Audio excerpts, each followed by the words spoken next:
A little bit here and a little bit there. I mean, just they have everything in the playbook. I mean, this is a very large playbook. And it's.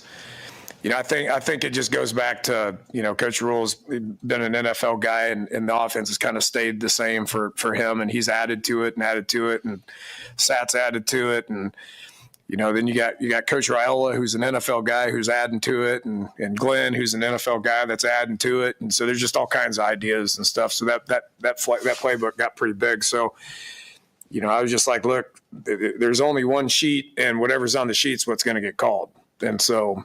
That's my job, is to take all the information from everybody. They all give me ideas. They ask me if this is too much and let me know. And I go, I promise you, I'll let you know. And so they give me all your ideas, and I'm going to organize it to where I know where things are, and I know we've repped them, and I know we're good at it. And if that's not the case, then I take them off the sheet and they're not going to get called. So we probably shouldn't focus on those calls in practice, So we've done a good job of coming together and coming up with the plan of what makes sense to our players, and if it don't make sense to me, it ain't going to make sense to them.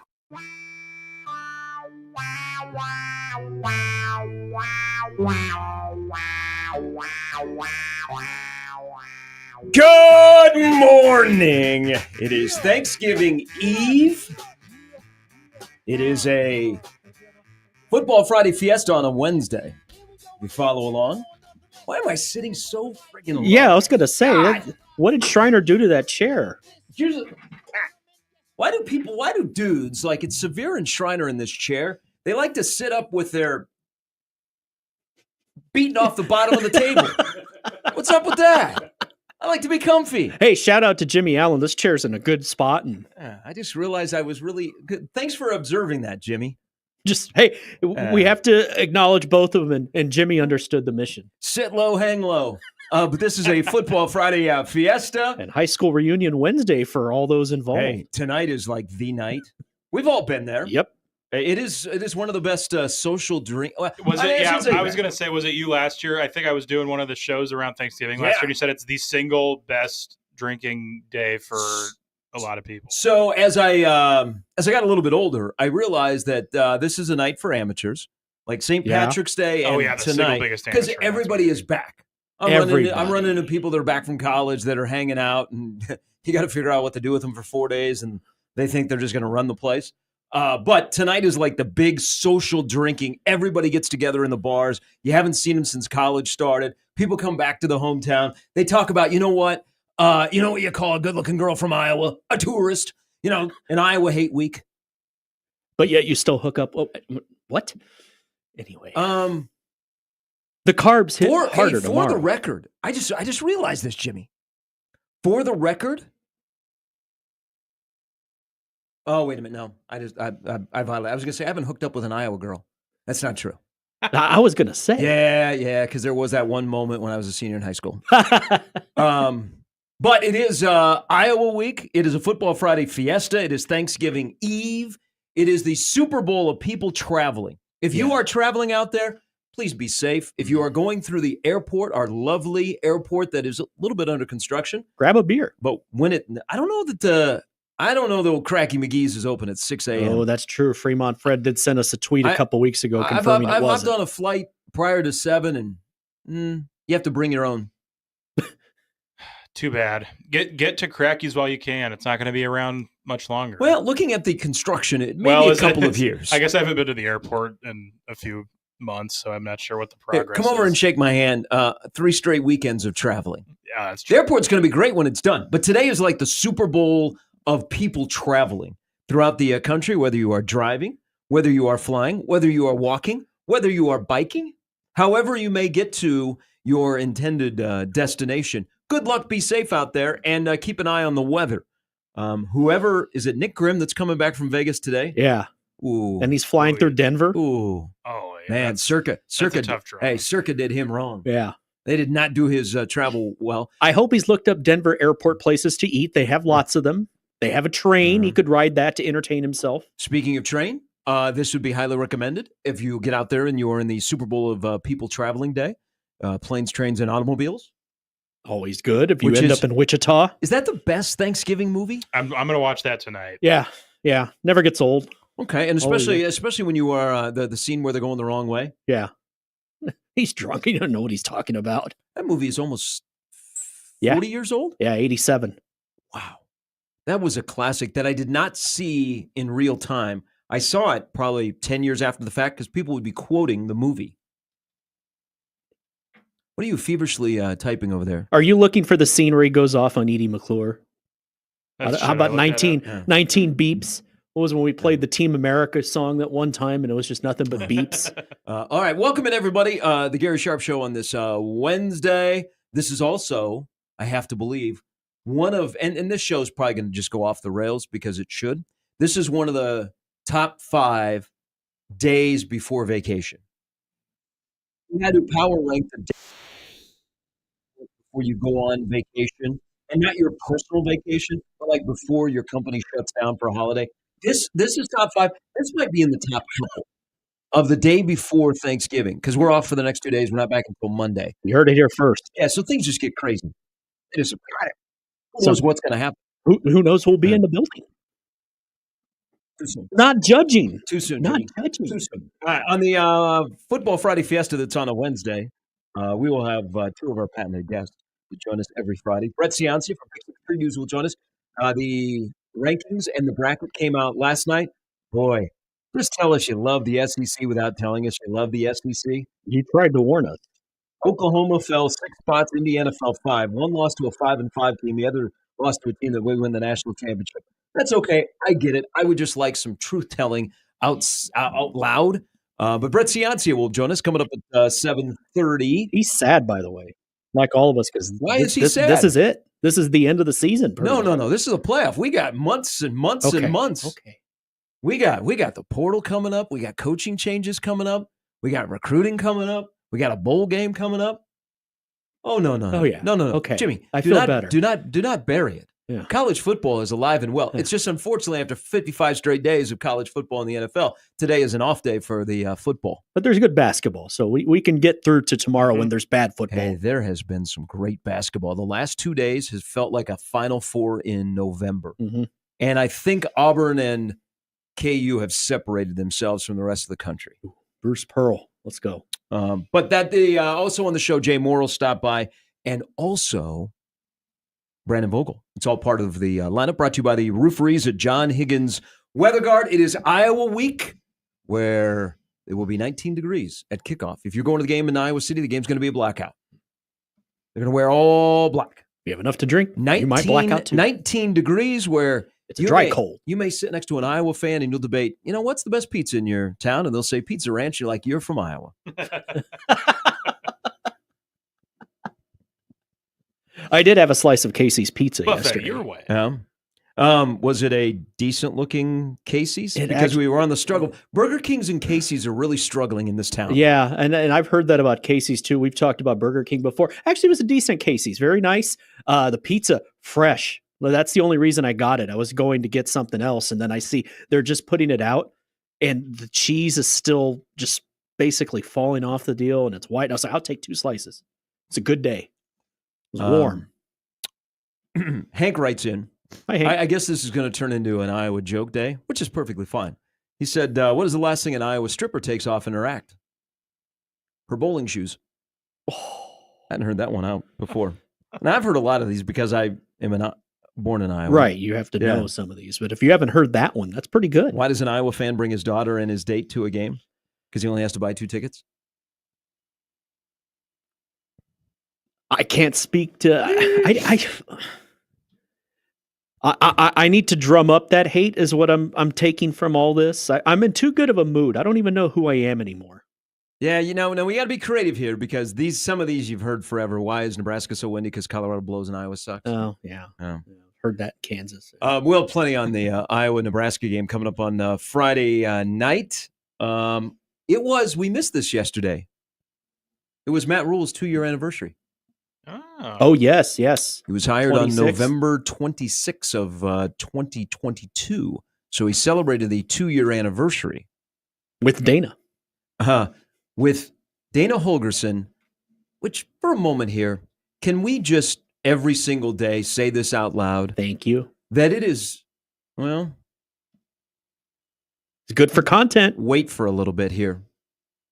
Jimmy, I don't like the tease. I don't like the quickie. I like the long, relationship. I'm a long distance relationship guy. I've been in long relationships. Meal. Yeah, I'm not like 3 dates and out. I'm like, you know what, 3, 4 year, 5 years, whatever. Building a program. Wait on that for a moment. But can we just say out loud, listening to a guy who clearly has been a head coach speak yesterday, it is kind of wild. It is kind of wild that Nebraska essentially swapped out their play caller late in the season, and the current play caller, in a direct, non-direct way, crushes the former play caller who is still on staff. Yeah. It's okay to acknowledge that out loud, how friggin' wild that is, because that's the case. And Dana did that again yesterday when he was listening to us talk about problems that ailed Nebraska. Good morning, Dana. You guys are right. Satterfield had the Cheesecake Factory menu. I have the Raising Cane's menu. That's what we said. That's what he said yesterday. Chicken strips on 3. But we will get deep into Nebraska and Iowa, as Iowa's a 5.5 point favorite. I like the overs in this game. Total is 39.5. Ooh, overs on a cold night. Okay. New Iowa scores points. Iowa at home, different than Iowa on the road. Will Nebraska be a different team on the road compared to what they put up against Wisconsin, weather conditions aside? Mm-hmm. And overcoming that. How does Dylan function in that? Because yes, he lives here now, but he has not played a game in that weather. But then we'll be able to put that to bed after this. I mentioned college basketball has been great the last 2 days, especially out in Maui, in Vegas. I do. You should be very happy today. Did you stay up to watch the entire Kansas game? I fell asleep watching it. Well, I was also watching state football, so I wanted to finish that. We'll get to that in a moment. That was a banger. There were some dudes. That was a banger of a Class B final. It's one of the better high school games I've seen. But again, I think in the first 2 days, the Big East is not very good. Now, I say that a little tongue-in-cheek because it is November, but Hunter Dickinson could be a punter. Casually, UConn and Creighton are both 4-2, and UConn could be playing Peter Krenzer's favorite Maui Invitational team, Chaminade, today in the 7th place game out in Maui. And wouldn't you want to see a Dan Hurley meltdown against Chaminade? Somebody needs to, you know what? Go sit on the beach. Hey, it's amusing for a little bit, but then it's just off the rails. And he went off the rails again yesterday. Listen. You've won back-to-back national titles. You've lost 2 games in November. Stop whining about the officials. You make good money. Come on. But you're in Maui? But they are they're down. They're 0-2. And I think they should play Chaminade instead of, who are they playing? Dayton? Yeah. Is that who they're playing this morning? Let's see. Man, the motivation for UConn to play in the morning out in Maui should be fantastic. I mean, that whole tournament has been weird. But Auburn looked really good last night against North Carolina. I think Auburn and KU have separated themselves. Alabama looked good. They beat Houston in Vegas. And ironically, Creighton, who is swimming in it a bit, has to play KU next Wednesday at home, and then they go to Alabama on the 14th. It's all set up to get the best Creighton effort of the season next week. Well, I don't know if that's going to be good enough, but so they'll be ready. The eye test, because Creighton falls yesterday to San Diego State, and San Diego State, for the most part, dominated that game, and Creighton could not make buckets. And their last 2 games, which, by the way, Creighton got a win. You're not helping Nebraska. Creighton, the last 2 games, has only averaged 58 points. I mean, in a make-or-miss sport, they're just not making shots. Mm-hmm. And they're predicated on making shots. You don't have many guys on the floor that can put it on the floor and get to the rim. And Kalkbrenner is averaging 7.5 points in the last 2 games. But the eye test about Creighton tells you what right now, after they've lost back-to-back games and have Texas A&M later today on the zone? The eye test tells me they got some work to do. I mean, obviously it hurts not having Stephen Ashworth, but the problems go bigger than that because they're just not making shots. And Creighton basketball very much is predicated on their offense making shots. And if they're not making them, they're on the struggle bus. And they also missed some of the dudes that they've lost because they were dudes. I mean, we weren't just saying that to fluff them up. They were legit dudes. You don't just replace them that easily, that quickly. Yeah, I saw more tweets about Fedor yesterday than to any point this year. I think that he would make a difference. They're getting and they need some bona fide shooters that can create their own. I saw some replies saying I don't think he would make much of a difference, and I disagree. I think having him would bolster an offense that could he hit some shots. Is missing Steven Ashworth now. Well, I mean, here's the thing. I don't know that they have enough scores to get to where they want to go, and that's even with Ashworth back in the lineup. It is a make or miss sport, and they are making shots, for the most part, unguarded threes. And teams are going to follow exactly what Nebraska did, what San Diego State did yesterday. Mm-hmm. And until you start making those shots, they're gonna force you to just keep shooting the basketball. Mm-hmm. I mean, that's on you. They also defense, though. There are some issues there. Now, you could say whatever your concern level it is the end of November. You got the whole Big East schedule, but you got KU around the corner. You got Alabama. You don't know the percentage of Ashworth when he comes back and if he'll be ever back to 100%. Yeah. But I want to give you hey, it's time to start playing, and today would be the day. Also, to squash, if you can or can't, the narrative that Creighton isn't very physical. They aren't very physical, and today they're going to play a team that is coming off a blown lead to Oregon and is going to be out for something. But Texas A&M and Creighton play at 5:30 today right here on the Zone.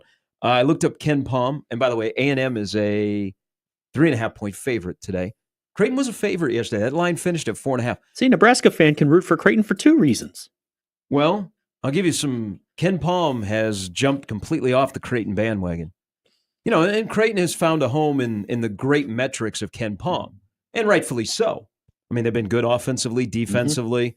They've been clearly a top 15 Ken Palm type team. Ken Palm has the projected record for Creighton this morning at 16-14. That's not good. I don't think you get invited to the tournament with that record.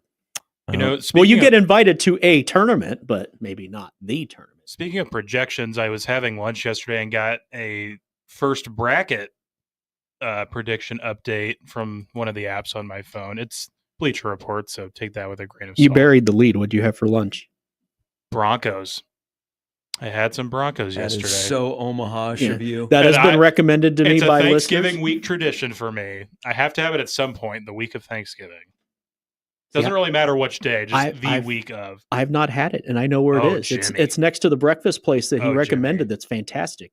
Shout out Bailey's.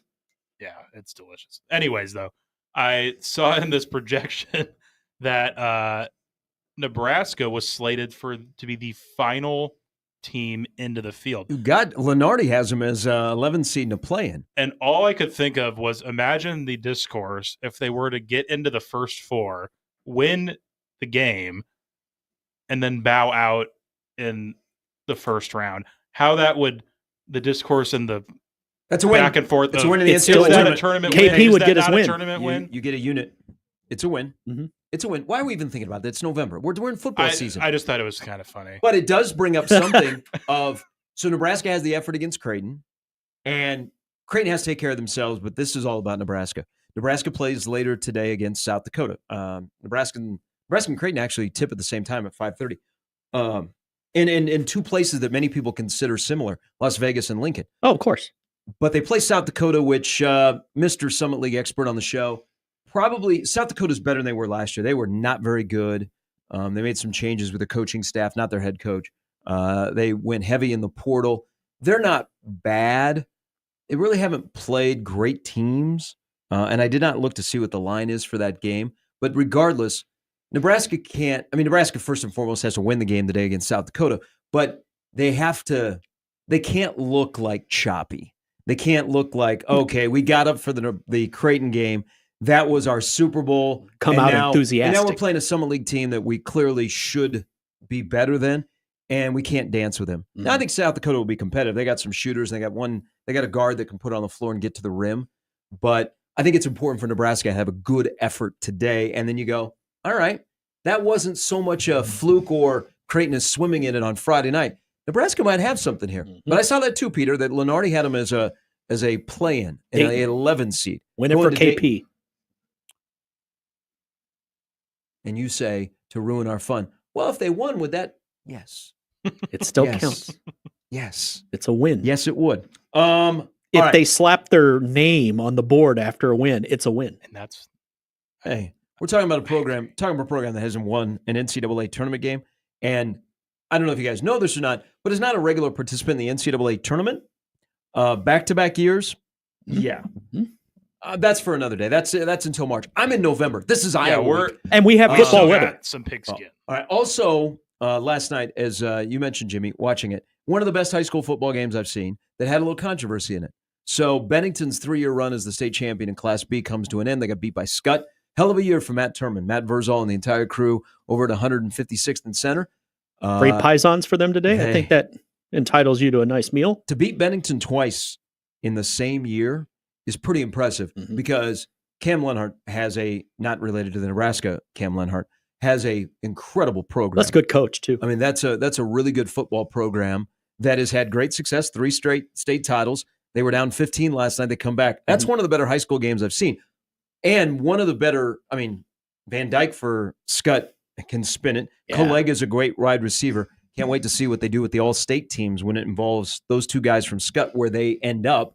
And then you have Kyler Lardson, who is one of the best athletes in the state of Nebraska, who, if Bennington would have won last night, he would have been a 4-time state champion in football, and he had a great night. They have him at running back. He has flashed more the times I've seen Bennington on defense, but they have him as a running back, and he almost single-handedly brought Bennington back and got him over the top to win that game last night. But he also is going to go for his 4th straight state wrestling title here in the winter. But the game, though, had some controversy. So did you watch the entire game? Yeah, we stayed up. Okay, so there was a clear horse collar at the end. Scott wins the game. They win by 3. There was one earlier in the game, too. They stopped him on 4th down. That was on the 3rd down run. They didn't call it, but it was a clear horse collar. The replay rules are not the same like they are in college or the NFL. They do have replay, though, because they're at Memorial Stadium, but that is not a reviewable play. But it was clearly a horse collar, and it wasn't like it was a sneaky horse collar. Did you just get somebody like on the top of the shoulder pad? It's like Roy Williams and T.O. back in the day. So that stings a little bit, but that was a hell of a game. That was 2 really good teams going at it. 2 of the premier teams in Class B, and what a great way to wrap up the high school football season last night. And I still think like the male athlete of the year, the high school athlete of the year in the World Herald, Laurson's got to be one of the finalists. Not even a consideration of he should be. He was amazing last night. That was a fun football game to watch. 2 back and really forth. Damn good teams. Well, and I'd watch them play again next week. Bennington was down 15, and they came all the way back to take the lead, and then Scott immediately responded. But to beat Bennington twice in the same year, man, that says a lot about this particular Scott team. Shout out to the Terminator. Good job. All right, we're off and running. Coming up in an hour, Brett Ciancia from Pick 6 Previews will join us. Lee Sterling's got his picks for the weekend that includes many rivalry games, implications in the playoff. All of a sudden, the Battle of the Palmetto State, Clemson and South Carolina means something. Of course, Texas and Texas A&M. And can Alabama get some help this weekend? Because I don't think it's going to sit well in Birmingham right now, or Bristol, that there are 3 teams from the SEC that are in the field and 2 are playing on the opening weekend. I think that'll go over well in Sankey's office today. Not what they had in mind, yeah. But that's the case. Alabama is still kind of alive at 13, but they're going to need a lot of help. They're going to need They're going to need Clemson to lose. They're going to need Clemson to lose. They're going to need SMU to lose. It would probably help them to have Texas beat Texas A&M this weekend. Man, I'd love to be at that game. I've gone to that game before, but it's nothing compared to the hate that will be going on this time. Speaking of hate, there's a lot of people who are waking up this morning and realizing that Blake Snell has signed with the Los Angeles Dodgers. Yeah, I woke up to that this morning. Not a fun notification. Well, if you're a Dodgers fan. Well, if you're a Dodger fan, you are not only coming off a World Series championship, but you also have an organization that is really, really well run. And you know what? They spend their revenue. They are an entity on their own. And then there's the Ohtani business. They made $120 million off of Ohtani being on the Dodgers this year. Spend it. And there's no cap. There's no floor. And it's what the market is. And the Dodgers, I give them credit. They make revenue and then they spend their revenue. And this is going to tick a lot of people off. But I do want to stop and say their rotation looks good. Don't know if Ohtani will pitch again. I wonder if them signing Blake Snell, because they're also in the running for the best Japanese import, and they are the favorite. But if them signing Blake Snell, they think that Ohtani will never pitch again. And I could see that. But there are some guys in that rotation that haven't been healthy. Are they going to give you more than 160 innings? So yeah, for people that are losing their mind, that are like, oh, Jesus, now the Yankees live on the West Coast, just keep that in mind. They had to do something because they had injuries. They won the championship in spite of the injuries to their rotation. Yeah. I get it. I mean, look at who the last 3 years of Dodger baseball, who's led them in innings pitched. They've had to deal with some injuries, but they do have Blake Snell on the roster, and if that rotation stays healthy, they're pretty filthy. But they're all in it to win it again. But credit to them. And I'm talking a guy, we all have teams that are competing against them. They make revenue and they spend it. Mm-hmm. I mean, I would be pissed if they didn't. Hey, scared money don't make no money. Exactly. Somebody should put that on a T-shirt. Somebody should make a song about that. And that's what the Dodgers do. So you can't fault them. You're probably more angry at Major League Baseball that they don't have a system in place. And that's, I think, where the anger should be directed to. But for the Dodgers, yes, this is a great signing because everyone said during the postseason they still have to bolster the rotation because let's say they don't get out and get into the World Series and win it, then suddenly people are saying, Blake Snell, maybe this will get them over the hump. Well, they got over the hump in spite of the injuries, so they're needing this to strengthen that rotation. I get it. I think it's a great signing. If people are mad at the Dodgers, be mad at Major League Baseball. That's easy to do. We've done it for 30 years. Gene says, what's the difference between an Iowa grad and a bench? The bench can support a family. I think I might have opened up something here. Yeah, I was going to say, I know a couple of Iowa grads, and so it's... All right, Brett Ciancia here from Pick Six Previews joins us coming up in an hour. We'll get his thoughts on the reveal last night. Joey Galloway actually had a good night. He bounced back. He's not a meme. It's the Gary Sharp Show. Jimmy Chavez, Peter Krenzer in here on Thanksgiving Eve on a Football Friday Fiesta on a Wednesday. Don't be confused. Just embrace it. We'll talk Nebraska, Iowa, and much more on 1620 The Zone.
Nice.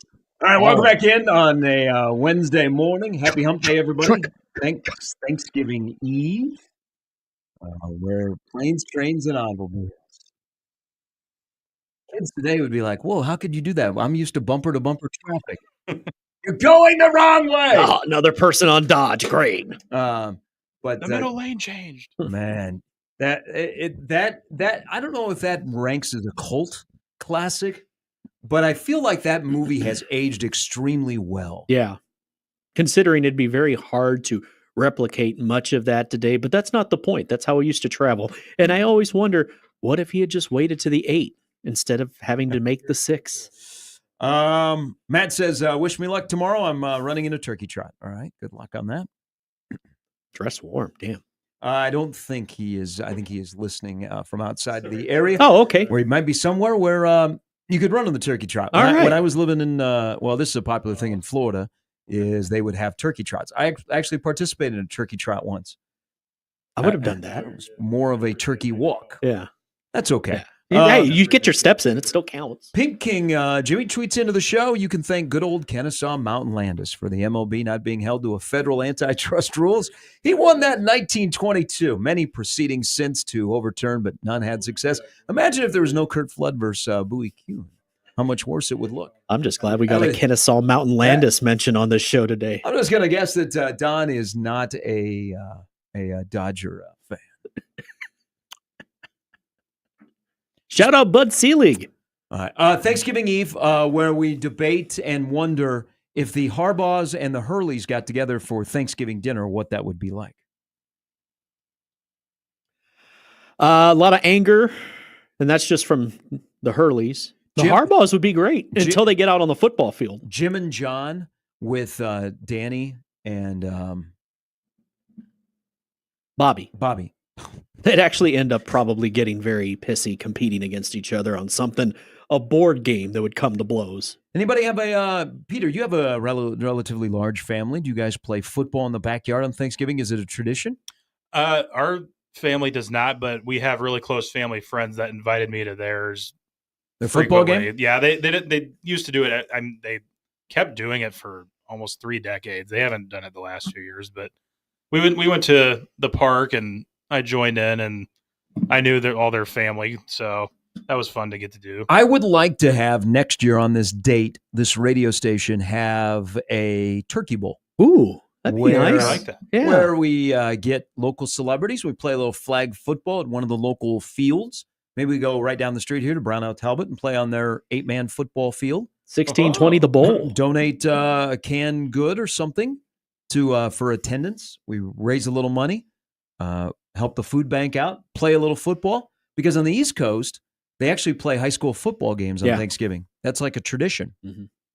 I like that. So they're rescued from bad football tomorrow because they have their own football to watch. I like this. This is another great idea. These are from the same brains that brought you Cocaine Bear, the watch party. So we should do this. 1620 the bowl, which could have a completely different meaning a year from now. Yes. Who's to say? That did, the Cocaine Bear did not age well. Not the promotion, but just the movie. Yeah. Take all bias out aside. Will the Lions have better ratings than the Cowboys tomorrow? Remember, it's still labeled as America's team. They are playing the Giants, so sickos will watch.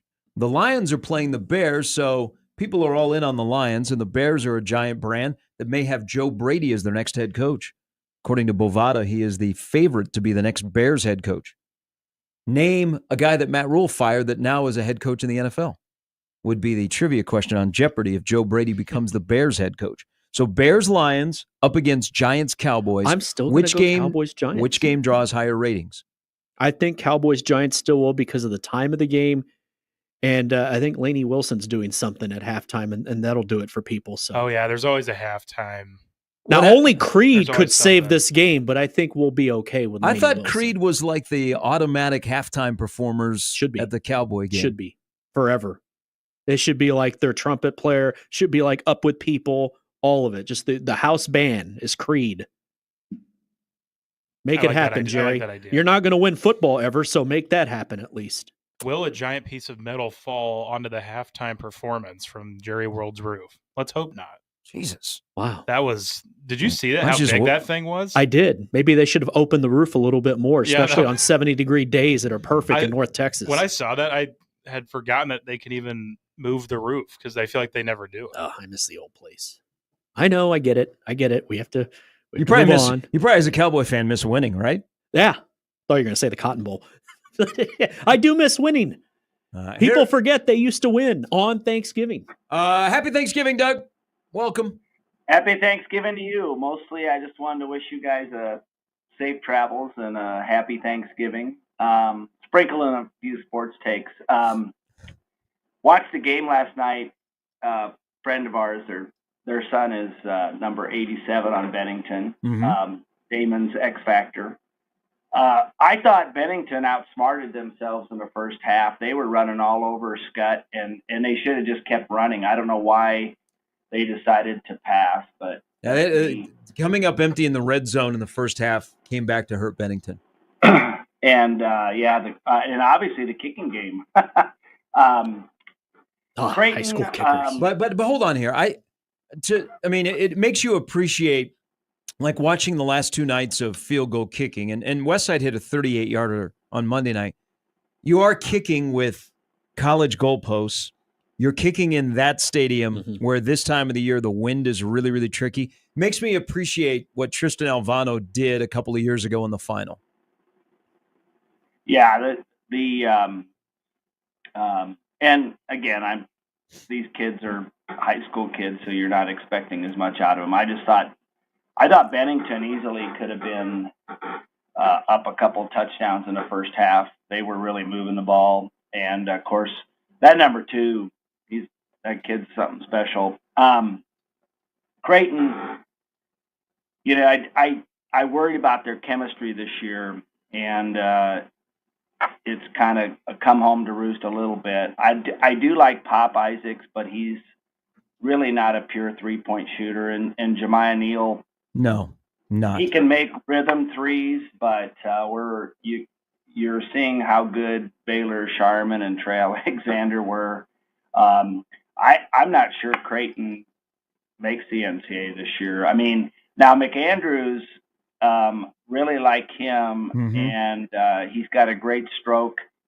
I just think he's got to learn how to breathe and relax, adjust to this game, because he missed a couple of them where he completely missed the bucket, but you can see that he can shoot a three. And then Kalk, I don't know what's going on. I mean, even the free throws, that team was just off yesterday. And, I don't know how good San Diego State, but they made their open shots. I mean, they outplayed them, and our defense is very average. So this is going to be a rough start of the season, I think, and maybe at the end they'll come around with the 2 freshmen who I think are going to be very good, but they're just not there yet. Yeah, I think McAndrew is going to be a really good player, but you have the combination of you only really have 2 people that can create their own shot off the dribble, and one of them wasn't playing yesterday, and then you have some newcomers that you're moving into the lineup. It's an odd mixture of players. I think the concern level is there, and maybe you had it while watching the first 4 games. I don't know. I think it's still kind of early, but they got to be better. First and foremost, they got to be better on defense. I know everybody's going to focus on the shooting, Doug, but they've got to be better on defense because they look out of sorts. The communication is off, and they're just not as physical. But it's a make or miss sport. There's going to be a night where those shots go in, but the unguarded threes that are not going in is a red flag. The only thing that halfway saved the day was that UConn lost again, and Bobby Hurley or Dan Hurley made another ass out of himself. So anyway, I hope you guys all have a great Thanksgiving. Hey, hold on before you get out of here. You're not going to mention anything about what's going to happen in Iowa City on Friday night? It's kind of interesting that point spread is at 5.5. Did it start out at 4 and went up to 5.5? If Nebraska stops the run, they win easy. But I'm not sure they can do that. Iowa's got a good running game. we might be a little beat up or what have you. I don't know. I'm just kind of happy that we're in a bowl game and that pressure's off. I think you continue to, to build for the future. I think things are looking up, even if we don't win that game. I get so pissed after that game because I was number 2 on my hate list behind Wisconsin, and we just can't seem to beat them. So, yeah. Well, I don't know. Doug, have a great Thanksgiving. Thanks for being a big part of all of our shows. All right. Take care. That's old man Doug. You can email us into his inbox where he gets access to the emails as well. Mm-hmm. Oh, yeah. Full access. Jerry at 1620thezone.com. Jimmy at 1620thezone.com. Spelled correctly with a Y. Okay. So Doug just brought something up about Friday. And I will tell you that CBSSports.com is doing a big story on Nebraska making a bowl game. I talked to Brandon Marcello yesterday for a while in the article. And this isn't part of the article is about what's it like for Nebraska to go to a bowl game for the first time in 8 years and what it's like around here. Imagine if someone told you that 30 years ago. You can't take it for granted, but you can't go back. You can never go back. The first time that the next head coach at Nebraska goes back to where you're not becoming bowl eligible, we're going to have some heavy speaks because you can't go back again. And you can have Saturday, you can celebrate it and go, gosh, what a relief. We're never doing that again. And hopefully by then you're in Florida at the retirement community with your boys. And win 6 games, college kids run on the field. You did it once. We're never doing that again. Okay, never again. You can't go back. But we got talking on the side that's not part of his article, and I don't know. I think it's probably going to come out Friday morning. And I wasn't the only one he talked to, but we talked for like 30 minutes. He goes, what is, like, does Friday night matter? And I said, yes, because it's Iowa. And then I paused and I went, I'm not sensing that though. Maybe when you get there on Friday. But my general vibe of our listeners, people our chatters in the stream, people that I talk to, and maybe I'll get a better feel tonight. I'm sitting around people at the Nebraska-South Dakota basketball game, is that they're just relieved. And you know what? Is there a difference between 6-6 and 7-5? One place you're going is Tampa, the other is Nashville. A lot of people like to go to Nashville. You're going to Nashville probably if you lose. If you go to Tampa if you win. But it's now like a weird, like when you go to sit down at Thanksgiving and you're like going to be happy. You're like, Nebraska's in a bowl game. This isn't going to be angst. You'll be like, man, they made a bowl game. I don't know. Then you get to 6:30 Friday and it just bubbles up in you. Well, yeah, but this is a weird, 7-5 is much different from 6-6. And to get into 7, you beat the team that has beaten you on a regular basis, but then that would be 2 straight times winning in Iowa City. And then, 2 straight times of winning in Omaha in basketball and winning in Iowa City in football, cooking with peanut oil. Things are looking up. But are you guys sensing that as well? Is like, man, got to 6. Let's go play at Iowa, and you never know what's going to happen instead of, you know what, I'm not going to let what happens on Friday night ruin the rest of my weekend because I'm going to a bowl game. That's all I care about. And they'll be the first one to call Big Red overreaction after they lose, if that's the case, because they'll be like, I can't help it. But that's okay. That's what a fan is supposed to do. We're here to win. But the lead up to it, like we're trying to create hate with Iowa Hate Week. Nobody's playing along. They're like, no, I'm happy. Don't ruin our parade. This is why we have good things. No. Don't. Okay, maybe we need to have a show on Friday. I don't know. That's just my observation over the last couple of days, and I'm not piling on Doug, but Doug's comment about the game. It's like, you know what? It'll be fun. Friday night, get together with friends. We'll just watch the game, and Nebraska wins. Great. No one gets hurt. If Nebraska loses, you know what? We got a bowl game. We're going to Nashville. It looks cold anyway. Who wants to play in that? God, how things have changed. I don't like going to bowl games. I'd rather it be 5-6 going to Iowa City. Oh, there you go. No, I'm just kidding. No, just kidding. But it's. But I know what you mean because I asked like 4 straight days of joy. And I asked BC this yesterday. How do you calm yourself down to continue? And that's the players. The fans seem to be still celebrating Saturday. As you should never apologize for winning. You should celebrate it. You should feel good. But maybe you need a Kirk Cignetti pep talk to be like, guys, we still have one more game. Why don't we just go there and kick their ass and see what happens? It may just, kind of what they do have a Cignetti like on the staff. It might be like by 6:30, it's all out the window, and it's like, let let the groin kick begin again. Pies for closers. It's game time. All right, Brett Ciancia coming up in the next hour. Lee Sterling as well. It's Iowa week. They want a show Friday. It's Iowa week. No, my ass is sleeping in. I may not get up for a while on Friday. I may not get up until the Chiefs play. And that's at 2. That's not bad. Yeah, because they took away a lot of our great Friday college football. Thanks, NFL. Still have an invitation to go to Iowa City, but to sit outside. Yeah. Maybe younger Gary, but I don't even think. Okay, I would. Tailgating scene in Iowa City is pretty good, though. It doesn't matter about the weather. Yeah, I've heard about that. Man, let's all just drive over to Iowa City, 5.5 hours into tailgate. Go warm up inside. Peter's got a quick update coming up next. As I mentioned, Brett Ciancia, Lee Sterling, Jay Moore, Brandon Vogel all to join us on a Thanksgiving Eve Football Friday on a Wednesday edition of the Gary Sharp Show on 1620 The Zone.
Thursday football Fiesta update.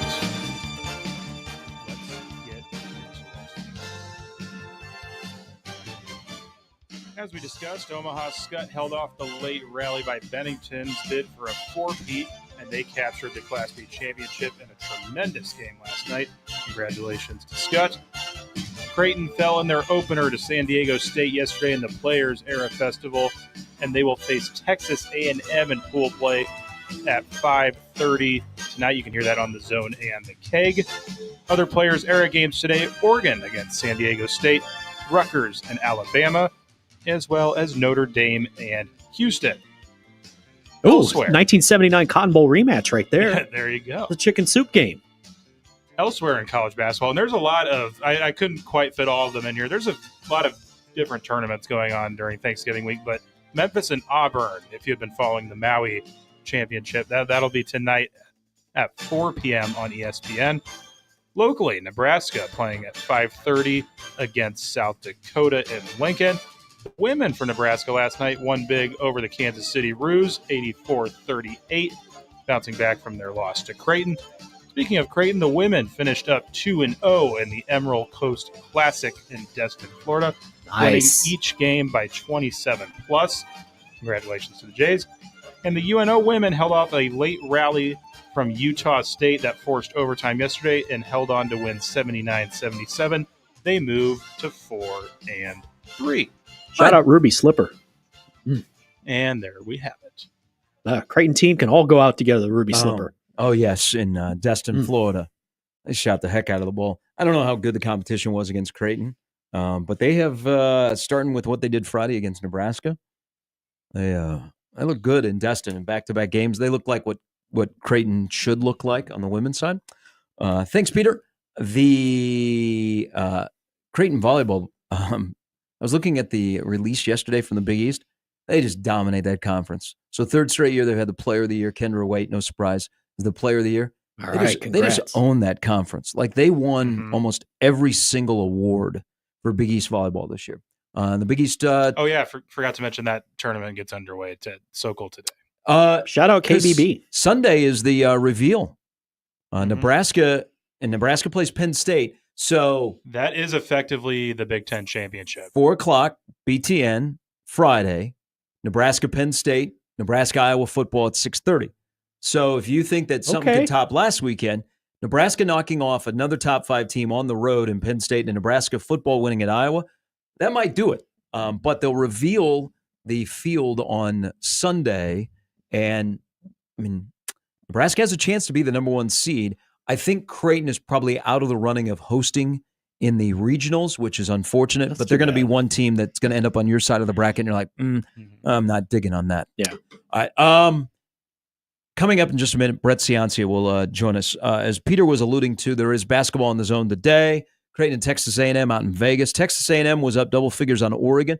Hey, Dana Altman's off to a good start. They rallied to beat Texas A&M. So C.J. Wilcher and Buzz Williams take on the Creighton Blue Jays at 5:30.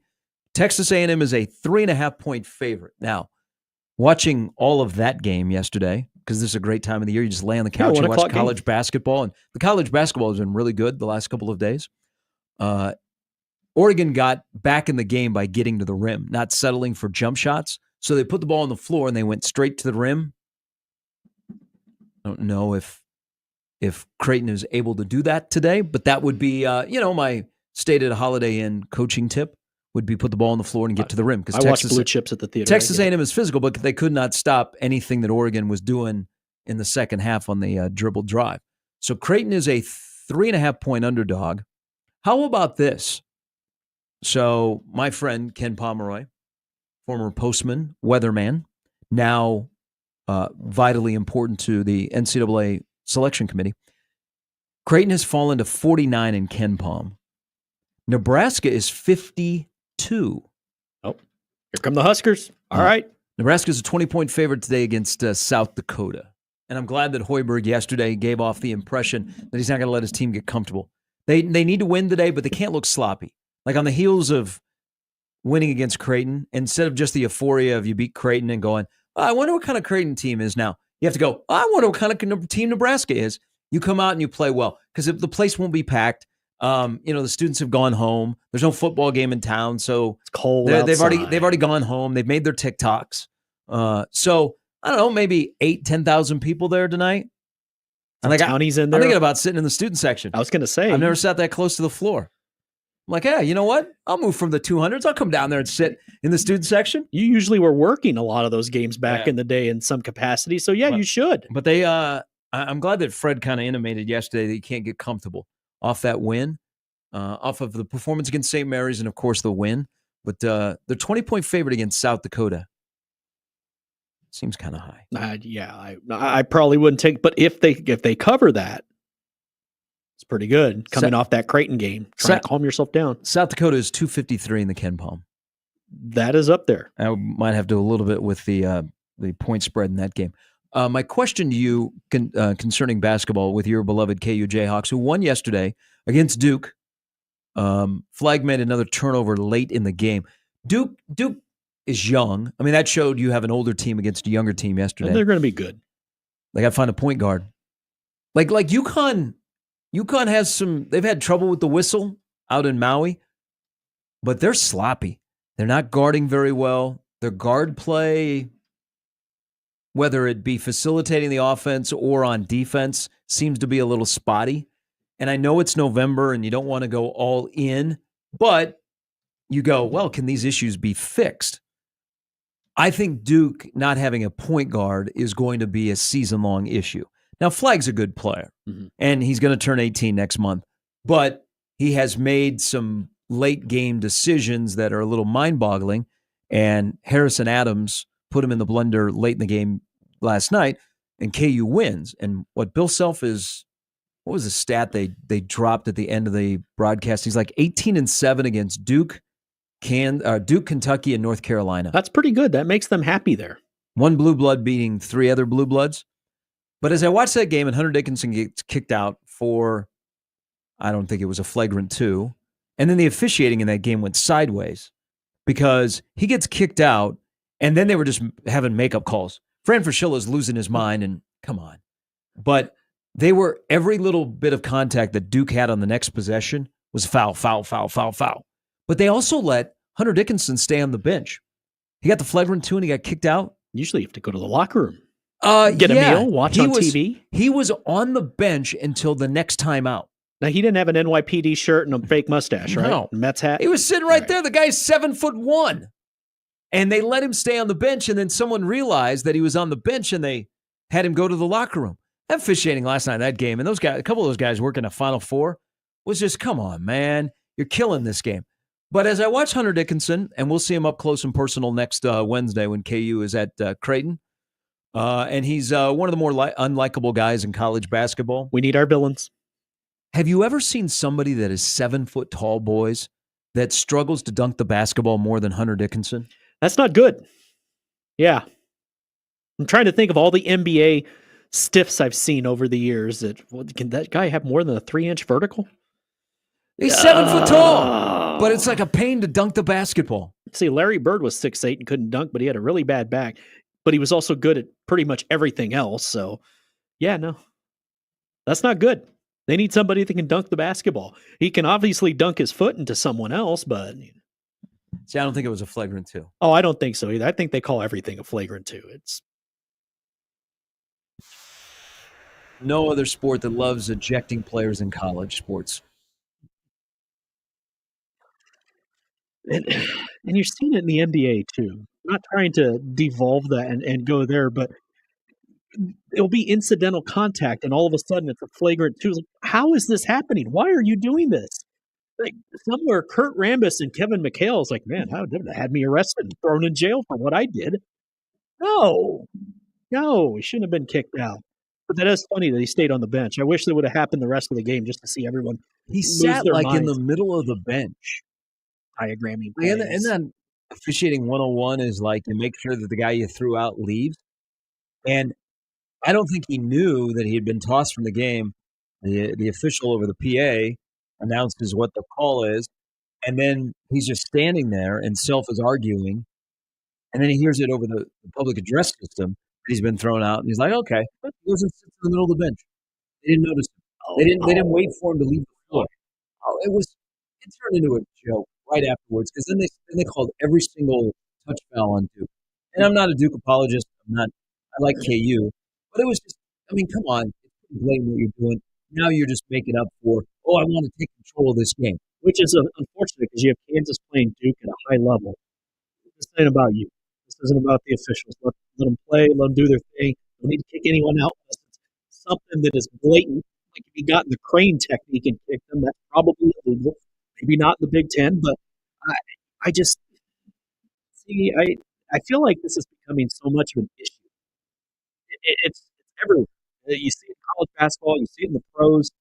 And I'm not trying to criticize to the point, hey, we don't need people doing what they did at that middle school. That's not what I'm saying. I'm just saying, come on, reel it in. Reel it in. By the way, the guy got arrested. Said it was not his fault. What? I saw the video. There's a lot going on. But hey, you get to see Hunter Dickinson up close next week. Who will he kick? Will he kick anyone? I just watched it back. My favorite part was just seeing Coach Doc stand there and look dumbfounded the whole time. I forgot Doc's back with him. See, I'm so out of the loop there now that, I just figure they gave him a 50 and said, why don't you go hit up the blackjack table and we'll be back after the game. How did that game ever, by the way, get away from the MTEs? That's a standalone game in Vegas last night. Not part of a tournament. No. Not the Players era that Creighton is playing in, or, of course, like the Maui Invitational or what's going on in Fort Myers. That game was a standalone. That's what I was trying to figure out, too. It's like, how'd this happen? Can you just do a home and home? Has Duke and KU ever played a home and home? Yes, in the late 80s. I know in 88 they played in Lawrence, and it was in the midst of Kansas falling to about 12-8 before they went on their run. Duke blew them out. It's a CBS game. Then Roy Williams' first year, they went to Cameron. But ever since then, no, they haven't done a home and home, which we need more home and homes like that. Look, we got Carolina at Kansas this year. You go there next year. You have KU and Mizzou playing. They play Mizzou after they play Creighton.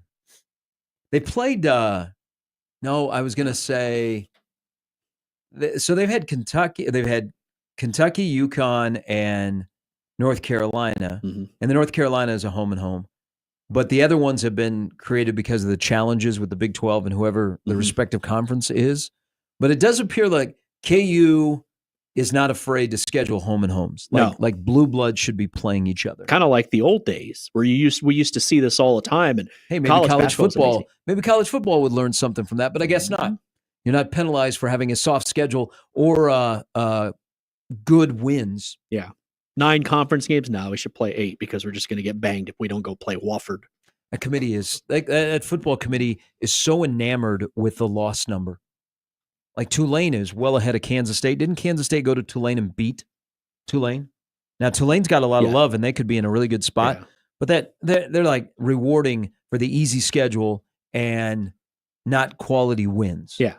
So let's just all schedule Mercer now because that'll get us in the tournament. And I know basketball is different with 68 teams and the way that basketball is set up. But I do appreciate like schools like Kansas and look at Alabama's schedule. So Alabama in this tournament gets Houston and they may play Oregon. But Alabama has just this unbelievable non-con schedule and they already play in a pretty good conference that's going to help them. Mm-hmm.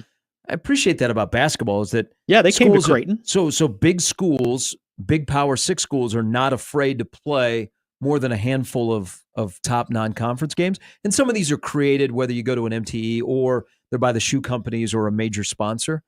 But we get Brett on here in about 20 minutes. We have to talk about scheduling in college football because Ward Manuel's comments last night basically says, you know what, Nebraska, I would not play Tennessee. I would go and find Tennessee Tech. I would get Tennessee off your schedule. I would play Tennessee Tech. That was my read last night. I hate that. When Ward Manuel was talking about strength of schedule. I want to see Hale Varsity and Rocky Top in Lincoln and in Knoxville. This is great. Well, maybe it leads to this in college football is more crossover. So the SEC and the Big Ten, which the SEC is not going to be happy with the current scenario, that they're only going to get 3 in. I mean, that's just not going to sit well at all. Is if you're gonna talk schedule and you want to make schedule matter, and they may adjust with the results that happened this year. Like if Indiana goes into the playoff, and Indiana's going to go into the playoff, and good, deservedly so, they don't get a home game. You lose like that to Ohio State, you don't deserve to get a home game, but you do remain in the playoff. Mm-hmm. Which is fair. Does it matter if Indiana, when they play in the playoff, they get crushed? Does it matter if SMU lays an egg? I hope not, but we know Boise it's going State, to. It's going to. That's just what's going to end up happening. But they always say, no, it doesn't. There's course correction by the committee the next year, probably. Yeah. And then someone else gets screwed in another way. But in the end, the most alarming thing of everything you said is exactly what you said. Nebraska beats Tennessee, or instead of playing Tennessee, play Tennessee Tech, because that's where this is going to all start trending. Screwed. Yeah. And then we go back to what you said. I'm paying all this money to go watch them play Houston Christian, your Northern Iowa, stuff like that. Tell you what, your ticket prices are going up in Memorial Stadium. Not in the next couple of years, but when the stadium is done, your ticket prices are going up. And as a fan, you hope the product on the field is good enough, but don't say, hey, if the product on the field is good enough and Nebraska's winning, I'll go see them play whoever. No, you're not. You're not going to be excited to go see Tennessee Tech when you could get Tennessee. And you're paying more. Yeah, because it's easier to stay at home for that game. Yeah. You have Tennessee coming to your place. You're like, you know what? I'm okay spending the money for this. If you have Houston Christian, I'm not trying to rail on them. They're on the schedule. But if you have Houston Christian coming, you're like, you know what? Do you want to go to the Husker game? We'll give you tickets. How much you want for them? Nah, just take them. Have a good time. All right, Brett Ciancia of Pick Six Preview is going to join us. Lee Sterling as well. Jay Moore has moved up there doing a special morning taping of Big Red Wrap-Up. So Jay will stop by at 8:15 with his breakdown of how Nebraska blew out Wisconsin and what they have to do against Iowa. Don't overthink the game against Iowa on Friday night. I know that we could do deep dives, and there's a lot of podcasts out there that go deep diving on how Nebraska is going to win this game or how Iowa is going to win this game. It comes down to, can Iowa run the ball against Nebraska's defense? If Iowa can't run the ball against Nebraska's defense and Caleb Johnson is held below 100 yards, Nebraska's got a good shot to win. When he goes over 100, they're 7-1. That's the game on Friday night when it's going to be 19 degrees at kickoff. Can Iowa run the football on Nebraska's defense? They're not going to throw it. I mean, look at you want a startling thing, which adds to how good a season Caleb Johnson has had. They have no passing game. I don't care if it was McNamara, Sullivan, or now Stratton. They have very few wide receivers that have over 100 yards receiving that are not named a tight end. So they're going to run the football. If Nebraska stops the run, Nebraska's got a shot to win the game on Friday night. If Nebraska doesn't stop the run, Nebraska doesn't got a shot to win the game. If that doesn't get you going, #expert analysis. More points than the opponent, undefeated all year. Go dive on the notes. It's Football Friday Fiesta on a Wednesday. Thanksgiving Eve with Peter, Jimmy, and Gary on 1620 The Zone.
All right, Thanksgiving Eve.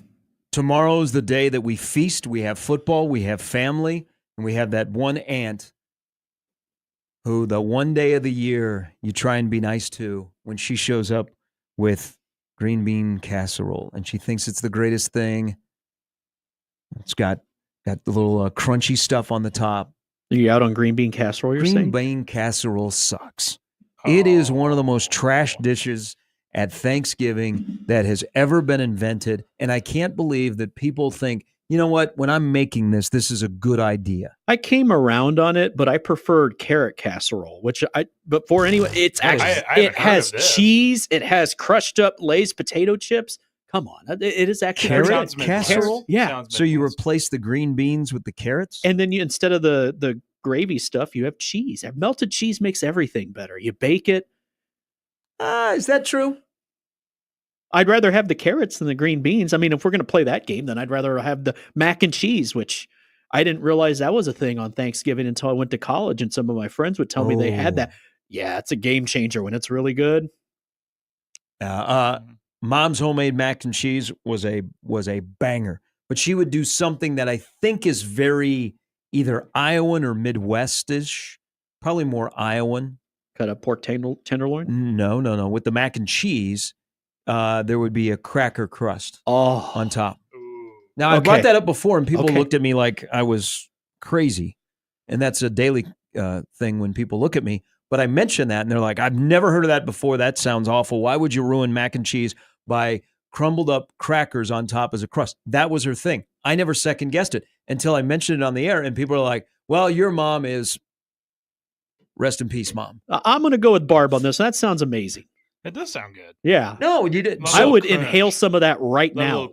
No, see, mac and cheese has been making this comeback for many years. It went away. I'm sure that there was some health study that said mac and cheese out of a box is bad for you. So people shifted over to Spam and ramen, and they've come back. And macaroni and cheese is like on a 15-year run of being back.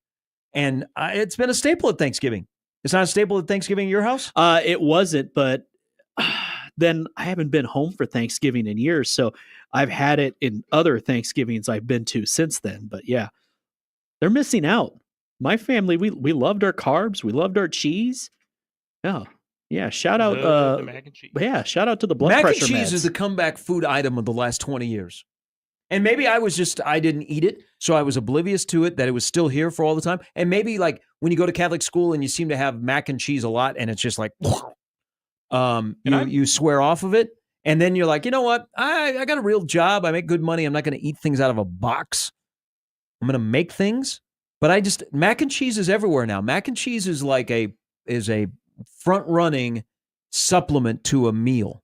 Yeah, I'm in my mid-20s. I don't really remember a time where it wasn't like a staple. I've always just had it. I know to the guys on the stream, they said it sounds disgusting. I totally respect that. But carrot casserole? But you must make sure the carrots are Put that in the same category as green bean casserole. Does that count as a bad food take? Because I haven't had as many as some of the others on this. I'll stand by that because it was really good. Yeah, I'm pro Thanksgiving eating. I'm pro eating anyhow, but I'm pro Thanksgiving. You're not going to hear any like these bad takes of turkey. You know, like I don't like turkey. Jim in the YouTube. Okay. I was actually just about to mention this. Casserole with spaghetti, corn, and cheese. Yeah, corn spaghetti. I have that with my mom's side of the family every Thanksgiving. Is it good? It's delicious. Jim says it was surprisingly good, so I believe him. Delicious. John says 100% agree, Gary. Green bean casserole is trash, but most of Thanksgiving food sucks. The only thing that is good is the ham and mashed potatoes, but everyone ruins the ham by covering it in sugar. Apparently he does not like the brown sugar on the ham. Out on the honey baked ham?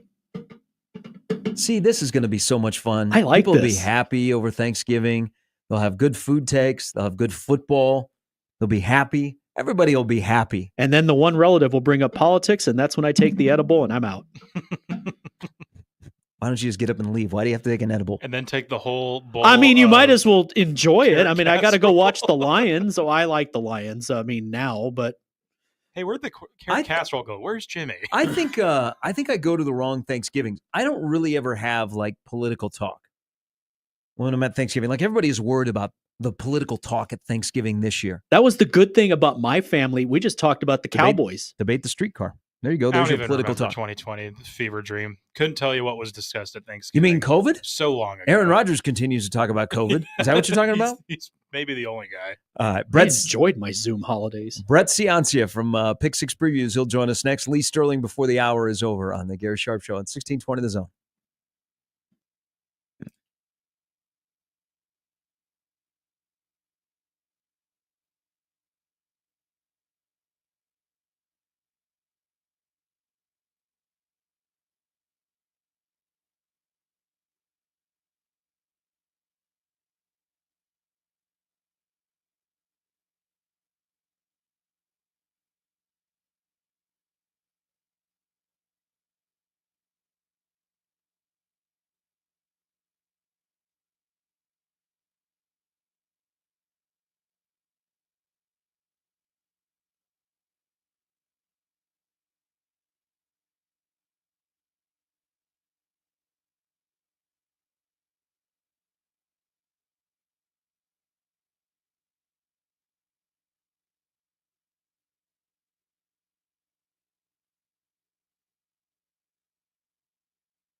A song you will not hear on the soundtrack for a Charlie Brown Thanksgiving. Welcome back in the Gary Sharp Show on 1620 The Zone. That or Ministry. Oh, up. You have to call. I hit the wrong button, Peter. Oh, no. I was all ready to give this We'll get him back. Big introduction to Brett Ciancia. Jimmy did that the other day. He did that to Doug, actually. Hit drop there. He felt bad. Mm-hmm. That's on me. Oh, he's calling back. Okay. We got some great food takes on the stream, by the way. Great conversation going on. kind of a general consensus that green bean casserole is overrated, although that wasn't on the stream. That's just in my inbox. Ken backs you up, or the email saying, cracker crust mac and cheese is amazing. I'm 63 and my mom had made it this way since I was a little boy. I make it this way today. My 22-year-old daughter thinks it's best. Bam! Ken, favorite of the day. My apologies, Brett. I got excited about Thanksgiving food takes and dropped you. No problem. Great to be on. Happy Thanksgiving to your immediate family, your Pick Six Preview family. I hope you've got a busy next couple of days. We got a lot of football involved, but I want to say thank you to everything you've done for us and for all the college football fans that consume your content. Oh, absolutely. Well, happy Thanksgiving to you and to all the Nebraska listeners, too, and enjoy this week. And congrats on the big snap in the bowl drought last week. That was huge. And they did it in dramatic fashion, posting 44 points. That was a long time coming. So I just felt really good for the Husker fans to be able to celebrate that. It's been a brutal 7-year stretch, and hopefully the start of something good to come. So, yeah, happy Thanksgiving to everybody. T, you held your word. I saw your tweet game about some good stats. So it leads into this is. I mean, we only have one game tomorrow night in college football, which is unfortunate. The NFL has crept into Friday. There is Friday, Saturday football, and they all have meaning. But I'm watching the selection show or the reveal last night, and I'm looking at the slate this weekend. Is there any part of you, and you're a diehard guy, that rivalry weekend because of the playoffs seems a little bit muted this year? Yeah, it seems like the attention has shifted off of the actual games and it's on to seeding talks and who gets the buys and does this matter for playoff? But I think the real diehards out there, the fans that are going to be packed in those stadiums, they still understand what's at stake. It's huge rivalries, and it's everywhere. Yeah, Ohio State, Michigan. That might not impact the bracket too much, but these Ohio State fans, it's been 3 years of misery, losing to Michigan 3 straight years, so that they have to get that one done. That's what they put this big roster together for. But yeah, you can go down the list. South Carolina, Clemson, I think actually might have increased in value because the winner might be in the bracket. But yeah, it's like another thing. It's a lot of the talks are about seeding and complaining about the committee, and we like to get back to on the field talks. I don't ignore rivalries, Brett, because one of my favorites that we get back this year that I grew up going to, the fighting Texas Aggies get Texas, hated Texas, TU, as they call them, the T-Sips, at Kyle Field Saturday night. The hate will be dripping. People forget just how much they hate the Longhorns. I can't wait to watch this game again. Yeah, absolutely. And yeah, I have no ties to either program, but growing up too, that was big. For me, the Colt McCoy years, the Vince Young years, and A&M was always close. Yeah, it's going to be bitter. And I know that there was the whole, the admins were going to play and then they weren't going to play. There's a lot of off-the-field drama for almost a decade now. So I'm excited that they're back on the field together. And A&M might be the wild card that might throw off this whole playoff map because they control their own destiny there. They're ranked 22nd, but if they were to upset Texas and win in Atlanta, then they draw a first-round bye. And then what that also does is steal a bid from somebody else. So I want to see how they bounce back from a dramatic 4-overtime loss. Texas right now looks perfect on paper. There's no other way to slice it. Maybe the only concern would be a quarterback with Quinn Ewers' injury. So something to monitor. That's going to be an electric 100,000 person stadium there. If Texas A&M stumbles, and they win on Saturday, but then they lose in Atlanta. Are they in the playoff? Are they a playoff team? This is something the committee's talked about. The committee has promised that they're not going to punish a team for making the conference title game, and that sounds good in theory. But I don't know about having a 9-4 team in there, especially some of the losses that A&M has taken. So I don't know. Let's see if they stay true to their word. I think they'll find a way to get Alabama back into that bracket, but we'll see. That's a new variable. You see the same with the Miami SMU thing, where the loser of that will take on their second loss. But looking at how the standings look right now, that might be enough to knock them out of the at-large pool. So we'll see if the committee holds true to their word there. Indiana ends up getting blown out in Columbus, and there were some people that thought that they would fall out of the playoff, but they're in. The catch here is they're not going to get to host in Bloomington, but still, that could have sent such a really bad message had they been left out. Yeah, it's just that's what happens when you expand this thing so big, is that in any other year, Indiana's resume would be nowhere close to championship access. And they had their chance against the top 5 team on Ohio State. They didn't compete. It was not competitive after the first quarter. Nebraska played Ohio State a lot tougher. You saw that game in Columbus. And then Indiana just got smoked. They were held to 150 yards. So any other season, they'd be thrown out, and nobody would care. It would have been proven on the field. We would have seen it. Like we all watched Saturday. They're not a championship team. But in this expanded bracket, 11-1 is a suitable resume, and they'll be back in that bracket. Alabama is a huge fan of the ACC imploding this weekend. But as you brought up, the battle for the Palmetto State, which I went to one time and ended up with a brawl. Lou Holtz was the head coach at South Carolina. I remember that. But I'm looking, like Clemson played Georgia at the beginning of the year, got blown out. Then they don't really have anything sexy other than they've kept their head above water. I look at South Carolina, I'm like, you know what? South Carolina has made a big move this season. But I look at the line. South Carolina's a 3.5-point underdog. There's part of me, Brett, that thinks the wrong team is favored here. What's your read on South Carolina Clemson, which has kind of next to Texas A&M become the best game of the week? Well, yeah, Gary, I agree with you. I had that written down as wrong team favored. My game grader has South Carolina favored. Carolina, one of the hottest teams in America the last handful of games there. They destroyed Oklahoma. They destroyed Texas A&M, just beat Missouri. So these are 3 ranked teams or close to being ranked teams, quality games. They're coming in red hot. And with Clemson, I agree. They don't deserve that ranking at all. I don't know what they've done this year that would deserve an at-large bid to a playoff. I think they're highly overrated.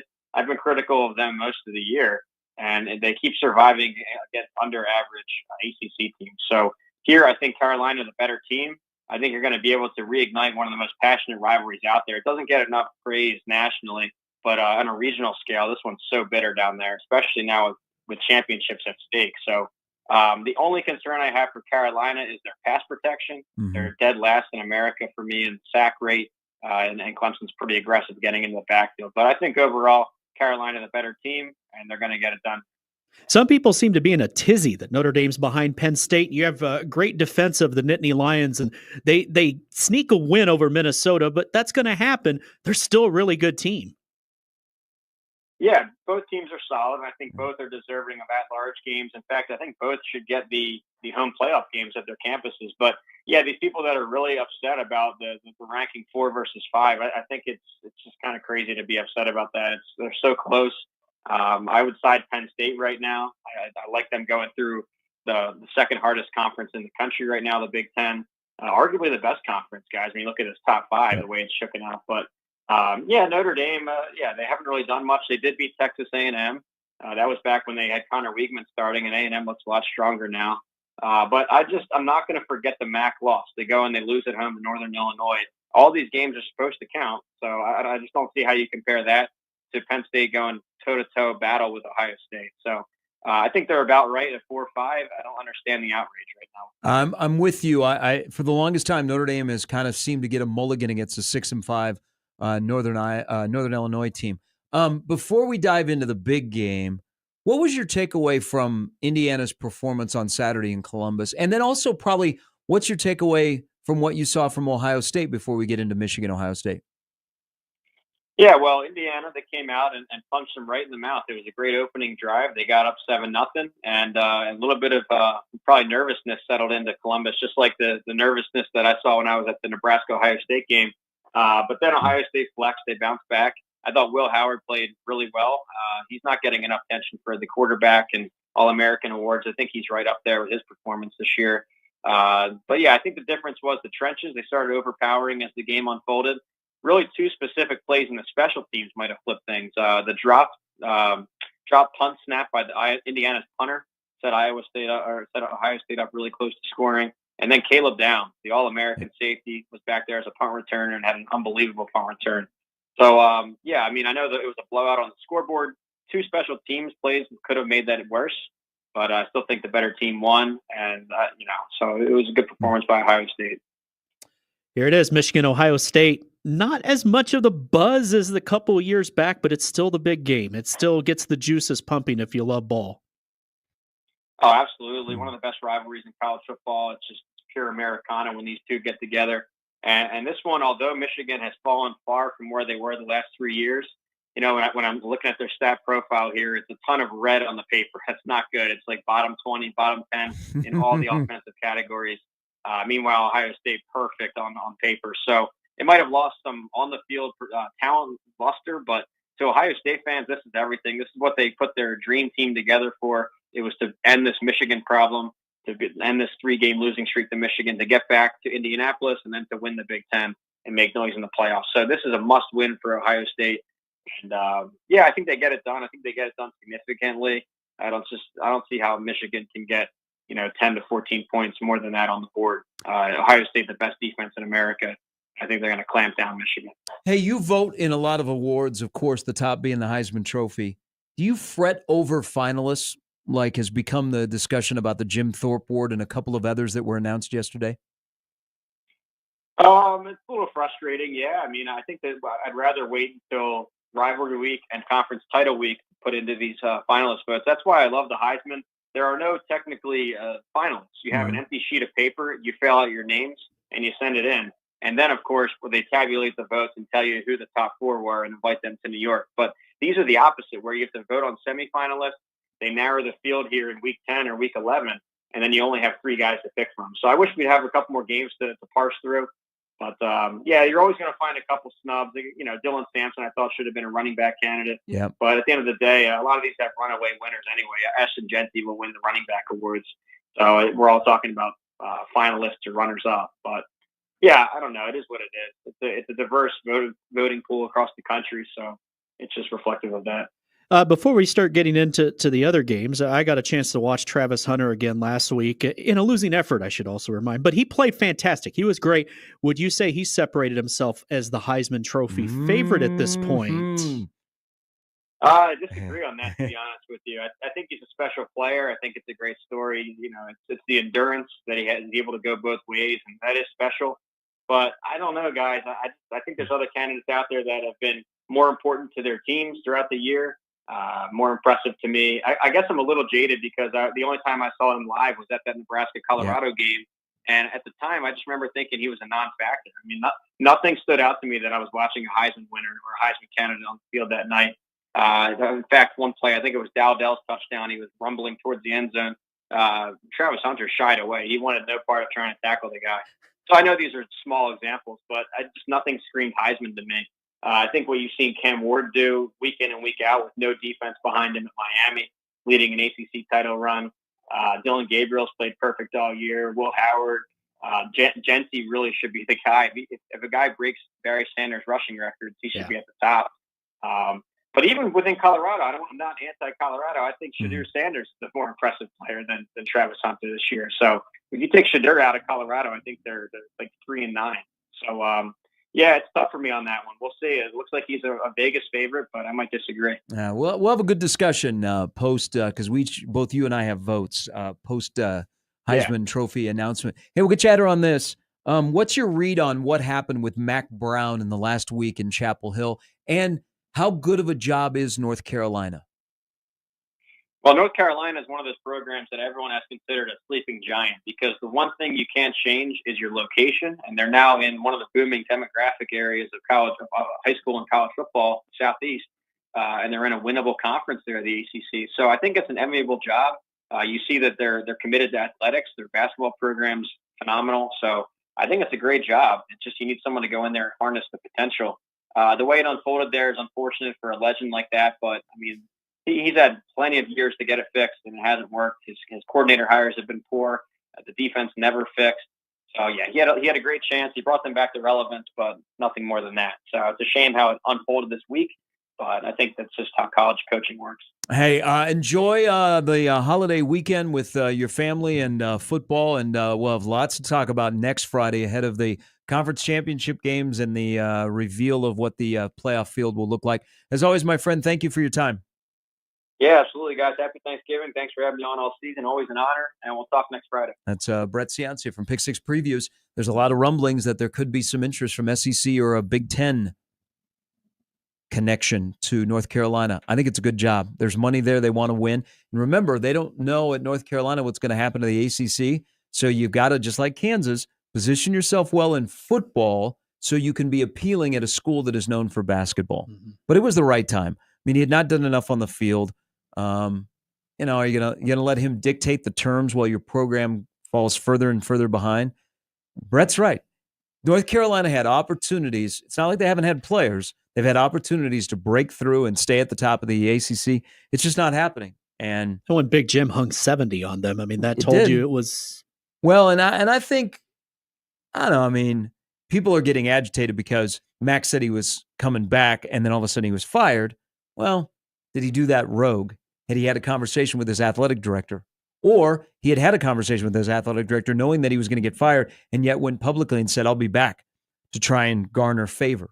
But I think it's a good job.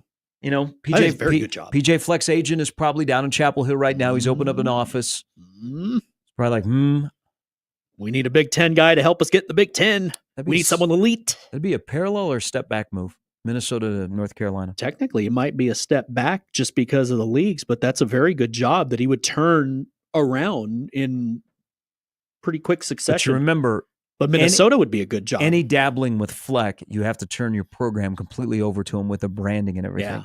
Would you do that at a place like North Carolina? Would Lawrence Taylor allow that?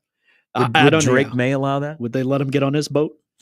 Lee Sterling from Paramount Sports is coming up next on a Football Friday Fiesta on a Wednesday on 1620 The Zone.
All right, it's time to play the game of this rivalry week. It is also a full slate of football, and I did it again. Oh, that's not like you. You got to call Lee right back now. That's 2 for 2. I'm just going to quit. I'll let you punch callers from here on out. I don't know why I've done that. Been doing this for 12 years, and I've done that now back-to-back guests. I promise I'm not on anything that Jimmy eats. That's tomorrow. Or takes. And Lee's going to be pissed because we're on a time crunch here. Yeah, we had a all right. We got ball and pie to discuss. We have Lee. That's our bad. Good morning, Lee. Happy Thanksgiving Eve. I'm good. Yeah, good morning. Yeah, I got dumped. I guess. Did you think I was one of the guys from Iowa? Thank you. You're playing the game. All right. Hey, let's jump right into this. They made a movie, the best little whorehouse in Texas, off the Texas A&M rivalry. We haven't had it for 13 years. Now it's back, and it's got huge stakes. Still trying to figure out how elite Texas is, if they are. Texas A&M coming off that marathon and that disappointing 4-overtime loss against Auburn. Let's start there. Texas A&M. Texas is a favorite going into Kyle Field. If Texas doesn't win this or next year, we're going to look back, I think, when we see the draft and say, how did so many players get drafted so high and this team not win? They are talented, probably underperformed for most of the year. That's crazy saying that they've only lost one game. That was to Georgia. Texas A&M probably a year or two away from being where they need to be to contend. Difference here in this game, big games, I looked at defense. Texas, number 2 defense in the country, allowing only 247 yards per game. The Aggies, tired defense, which was on the field for almost 80 plays, allowing 356 yards per game. They ranked 56th here. So I think Texas is probably the right side, 27-20. Ooh, that would break the Aggies' hearts because they've been waiting 13 years to get that. Hey, first of all, Lee, shout out on nailing KU Colorado last week. I appreciated that. So did a lot of my friends. Indiana, Purdue, another big game coming up, at least in the state of Indiana. Hoosiers looking to bounce back after losing in Columbus last week.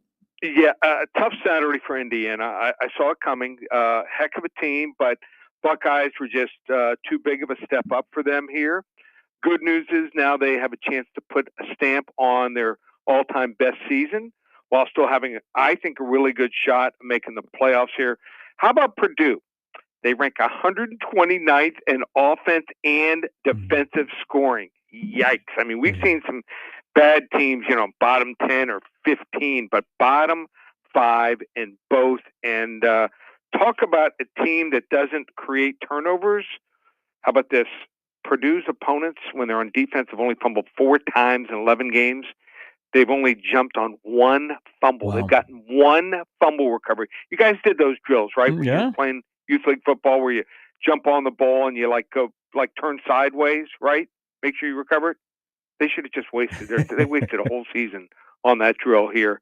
Indiana, huge 51-10. Hey, another little rivalry game for the Pacific Northwest. Oregon, who won by 3 at Madison, and then they had a bye last week. And while they were on a bye, they qualified to go to Indy to play in the Big Ten championship game. They're nearly a 3-touchdown favorite against Washington. Oregon is 1 for 4 in their last 5 games. Where should we go with the Ducks and the Huskies? Yep. Huskies last season, 2 big 3-point wins. That I thought that Oregon was the better team. Washington playing 2 quarterbacks now. When you have 2, you know what that means. Usually have none. I have a feeling they're going to sit Will Rogers here and go with the freshman. That might be the case. And how bad has Washington been? 5 away games, 5 straight up and against the spread losses. Make it 6 here. Quack, quack, Ducks, 45-21. Ohio State, Michigan. In 1996, Ohio State was a big favorite at the Shoe, and Michigan stunned them and ruined their national championship aspirations. They play in Columbus tomorrow. Ohio State's a big favorite, which is weird to see when I keep looking at your thing here. You never know, rivalry games. Ohio State, one-track mind for a championship. Michigan wants to spoil it. Yeah, Indiana was doing a good job shortening the game against Ohio State until Ohio State defensive coordinator Jim Knowles, very respected, came over from Oklahoma State, began blitzing on almost every play, and Indiana's offensive line and quarterback couldn't handle it. Then the Indiana special teams flag gave the game away. This doesn't have to be a replay. But the key here is, can Ohio State shut down Michigan's run game? I think that they can. I think they're going to force in Michigan to throw the football. I think they're going to put 7 in the box here. And we know Michigan can't throw the ball here to save their lives here. Yeah. Ohio State 35-13, guys. Iowa, Nebraska. Nebraska now bowl eligible. As you know, Lee, there's a lot of joy. But now it's on to Iowa, where Iowa offensively has been better this year. Nebraska put up some big points on Saturday. Everybody's looking at that over. Let's talk about the line. Where are you leaning with Iowa being a 5.5-point favorite on a Friday night in Iowa City? Yeah, Iowa's had their problems, but it's been on the road. 3 of their losses have taken place on the road. Nebraska 3-6-1 against the spread after a straight-up win. So usually what we see, it looks great one week, not so good the next week here. What Iowa's done, it doesn't make any difference who the quarterback is. Last week, first 3 drives, 6+ minutes, and on those drives, and total of 46 plays they ran in the first half here. So I think unless Nebraska can hit on a big play to take the lead and make Iowa play from behind, it's going to be tough here. I think it's going to be a good game, but Iowa's probably the right side, 24-17. Lee, got Penn State, Maryland. Penn State got to cement their position in the playoff. Tell us how we can get that one. How about this? Pre-game. Does Penn State roll? James Franklin's been great in this role, 24-9. Or can Loxley and his crew from Maryland keep it close or pull the shocker and knock Penn State out of the college football playoff? First 5 callers. Call 800-400-9741. We're going to give Penn State and Maryland for free. 800-400-9741. We have the Turkey Bake Off if you want to check it out on Twitter tomorrow about probably 5:30 your time. We'll put it up on Twitter. /Extra. My 2 daughters bake the cakes, and I've got to judge it. It's usually banana cream pie and the huckleberry pie, but this year my daughter, who does the banana cream pie, is switching it off. She says she's going with an apple pie, a variation of an apple pie. So we'll see how that works out, and check that out. And anyone wants to come on board for the break here for the next 5 days, Turkey Shootout, 15 games, starts tomorrow all the way through Monday night. We've had some 13-2 and 12-3 records on this promotion the last 5 years. Just $97 for 15 games. Just one place, ParamountSports.com. Happy Thanksgiving, Lee. You too, guys. Take care. That's Lee Sterling from Paramount Sports. I might take him up on his offer to watch the pies and stuff about 5:30 tomorrow. Very voyeuristic of you. We all have our things. We all have our. I do not have that. I'm not a voyeur. Not into that stuff. I'm into not watching my team play so bad, so I'll be looking for alternative programming possibly. No, I won't. We know I'll be watching Macy's Thanksgiving Day Parade. You'll be fine. What has James Franklin said? You can't bet on a parade. Yeah, that'd be the case. And he'd be wrong. There's always ways. That's why we have prop bets. I want to kind of be nice to our guest about what their, might be, maybe there's a tradition. Apple pie is not a Thanksgiving thing. I always wondered that. Maybe some pecan. I like it. I like the Dutch apple, but I get it. I love banana cream pie, but I was searching for pie in the grocery store, and I noticed that there were a lot of banana cream pie, and I'm like, I don't really equate that with Thanksgiving. But apple pie would be one of the last pies I would think about on Thanksgiving. Yeah, if I bring banana cream pie to home, I might be having to live somewhere else. Guys, throw a piece of cheese on top of that apple pie, or do you go ice cream? Oh, I'm an ice cream. I'm team ice cream. All right. But you know what? Why do I choose? I'll do one and one of the other. Are you an apple crisp fan? Would you say that's a Thanksgiving dish? Okay. No, more the apple crisp than the actual apple pie. There you go. I have the medical report to back up the fact that everyone's ideas, I'm all for trying every single one of them. Not here to judge, here to eat, then judge. Yeah, but I did a pickup at, apparently Val's was doing a little like when they close down at Halloween, they'll sell a bunch of stuff that they have, and they were doing a little market, and I picked up some pies. So we've got plenty of pie to make. One of them was a salted caramel apple. Oh, I'm in. How'd you find out about this? I'd like to be on that email. Same. On their socials, they were posting about it on Facebook on the stories, and I was like, ooh, a little Thanksgiving market. I sent it to my mom, and she was all over it. She's like, here's what I want. So we got donuts, pumpkin bars, pie. Damn. So much stuff. coming over to the Krenzers. Yeah, anyone's welcome. Got plenty of food. The address? I'll put it in the stream. Okay. Oh, yeah. Everyone show up. My mom will love it. Hey, we got a great community on the stream, so they would come and be great company. This would be good. Put your address out there. You think your mom would be really upset? Like, how many people are going to be in the house for Thanksgiving? It's probably going to be a little bit smaller this year. I think we might start at my mom's and then go to my grandma's. Probably like 10 to 12 people. Okay. I'm going to a place where there will probably be 15 people there, and I'm very, very happy and proud. I know everybody's name, except for this one guy that is, I don't know how he's related to the other people that'll be in this house. Just kind of sits in the chair. People just leave him alone. I feel like there's always kind of one. You check on him to see if he has a pulse.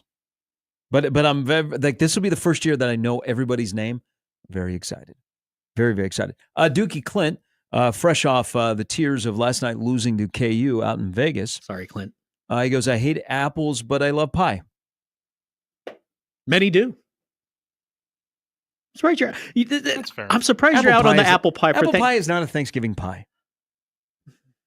How many places do you go that have apple pie for Thanksgiving? My house always had. I mean, you had your staples. You had pumpkin and pecan. You had all kinds of. Apple pie is such a cop-out for Thanksgiving. I ate it. I mean, okay, my bar's really low, so that doesn't mean anything. But I do love a Dutch apple pie. And It's Sean, if I had this salted caramel apple pie at Vala's, maybe I would change my mind. It is good. That sounds like a good summertime pie. Sounds like a good 8:10 in the morning today pie if it just walked in here. That's what she said. Iowa is quietly 9-2 to the over. Believe it or not. Tim Lester should get some run. I don't know.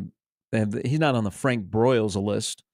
But he's made a difference. So 8 of the last 9 games for Iowa have gone over the point total. The point total is low. It's 39. Okay, the weather is going to be 19 degrees, but I don't think there's going to be precip or a heavy wind. Yeah, and the wind would be the big game changer. Now, I mean, we really haven't discussed this. This arguably, not arguably, I think this is factual. This will be the coldest game that Dylan Raiola's ever started in. Yeah. This is going to be 19 degrees at kickoff. I mean, he's played high school football in Arizona, Texas, Georgia, and then we've been lucky enough to have good weather throughout the entire year. This will be the coldest game that he's played in. Watch, he's going to come out with no sleeves. I don't know. I saw what he was wearing last night at the Bennington Scott game. Put a coat on. You're going to get sick. I think he's going to bend. Does he go to school? Does he does he have his social life is like going to games? I love it. Yeah. He lives with his sister. I imagine like the website The Spun would have already figured out if he had a girlfriend or not. He's not really on social media. I don't know this. I know last semester because he was in a class with a friend of mine's son. I think he might take a lot of classes online treatment, but he does go to everything. That's 2 straight nights he was at the state football. He showed up at volleyball after the game on Saturday. I can see that. But this will be the coldest game that he's ever played in. I don't think no sleeves. Yeah, I don't think he. I say that in jest. I would like my quarterback to be warm. His dad, sleeves. I would like different. my offensive lineman to be showing off the guns. I would like Ty Robinson to hike up the jersey a little bit, show a little bit more of the guns.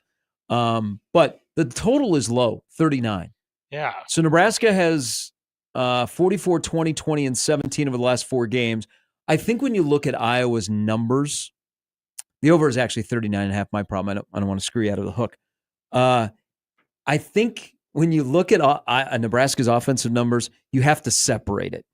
You have to go 9 plus 2. So you do the Satterfield numbers, and then you do the Dana numbers, and the 20 at USC, but then the 44, nearly 500 yards against Wisconsin. I like the over in this game. I want to give you another nugget. I said earlier, don't overthink it. This game comes down, can Nebraska stop Caleb Johnson? So Caleb Johnson is averaging 136 yards per game this year. It's second amongst FBS running backs. Genty is at 187. That's a hell of a year. Jeez. He'll be on Friday at 11 our time, by the way. So if you haven't been able to stay up and watch him, it's right there for you on Fox. I highly recommend it. You know, Nebraska had that weird Keith Mann stat. They didn't give up a rushing touchdown at Memorial Stadium this year. Iowa has only given up 2 rushing touchdowns on 330 carries. But here's back to Iowa offensively. They're just going to run the ball. Iowa is last among Power 4 teams in wide receiver receptions. 5.1 receptions a game. Wow, that high. They know why Keegan Johnson wanted out of there. He wanted the football. Yeah. So Michigan, which Michigan's roster is better than their record. I know they can fix the quarterback, and they've started that first step. Michigan's roster is better than their record. I'm not saying they're going to win on Saturday in Columbus. But they won't lay down. But people are knocking Michigan's roster. Michigan's roster is fine. Michigan's wide receivers average 5.5 receptions per game. You want to go a step further? This is Dylan playing in the cold, because I think Iowa is different offensively at home compared to the road. Mm-hmm. And I guess it really doesn't matter with Nebraska. You don't know what you're going to get. Dylan Raiola averages 8.7 yards per completion on third down this season. It is the second worst among power conference quarterbacks. And you're taking the over. Couple other nuggets that I researched. Jamal Banks, 2 receptions on 11 targets in the red zone this year. That is the worst among FBS skill players. But Nair has 8 receptions on 12 targets in the red zone. That is 4th best amongst Big Ten skill players. The Nebraska experience. Yes, indeed. Jay Moore. We will get his thoughts on what he saw against Wisconsin and what might be portable on the road in Iowa City to try and get to 7. Chasing 7. How come there hasn't been a Chasing 3 released? Not even a tease. Something. They should have had that out on Sunday. Jesus, not like they don't have any storylines to discuss over the last 6 weeks. They haven't even teased it. Maybe it's a Thanksgiving thing. Yeah, but there you go. But not even hey, the long-awaited Chasing 3 will be dropping on Thursday while you're eating Thanksgiving dinner. Nothing. 4 o'clock. Maybe there's just too much that's happened since they last won a game that they can't fit it in. So you know what? We can't do this. We'll give you end of the season, or we'll give you the bowl recap. Yeah. Because otherwise we're going 2 hours on this. Would they have awkward Dana and Satterfield interaction? The buddy cop movie you never knew you needed. Jay Moore joins us next on 1620 The Zone.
All right, people are going, where's Big Red Wrap-Up? Get Bennington Scud off the television. I want to watch Jay and Michael. Big Red Wrap-Up will be filmed here in a little bit. Jay Moore is en route to the studios in Lincoln. He joins us now. Happy Thanksgiving to you and your wonderful family, my friend. Yeah, likewise. Same to you guys up in Omaha. It's actually, we are bundled up this morning. We are shooting outside at Memorial Stadium. Whose idea was that? Is that Gavin's idea? You know what? I'll give him. It is Gavin's. But all the equipment is here for, Nebraska Public Media handles all of state football. So we've done this. I think the last couple of years we've gotten away with it. I think 2 years ago it was pretty nice. Last year, freezing, and this year freezing again. Michael loves it. He's a sicko though. He loves being out there. I'm miserable. I hate the cold. He loves it. So, we'll make it work. I'm bundled up. I got like 4 layers on and gloves and an overcoat. So we'll make the best of it. Tough times don't last. Tough people do. Bam. So with that said, smash, pass, or trash pumpkin pie? I like pumpkin pie. It's like I can only eat it around Thanksgiving. Yeah. It's like I don't eat a ton of turkey unless it's on a sandwich, but there's Thanksgiving food is like I feel like it's just Thanksgiving.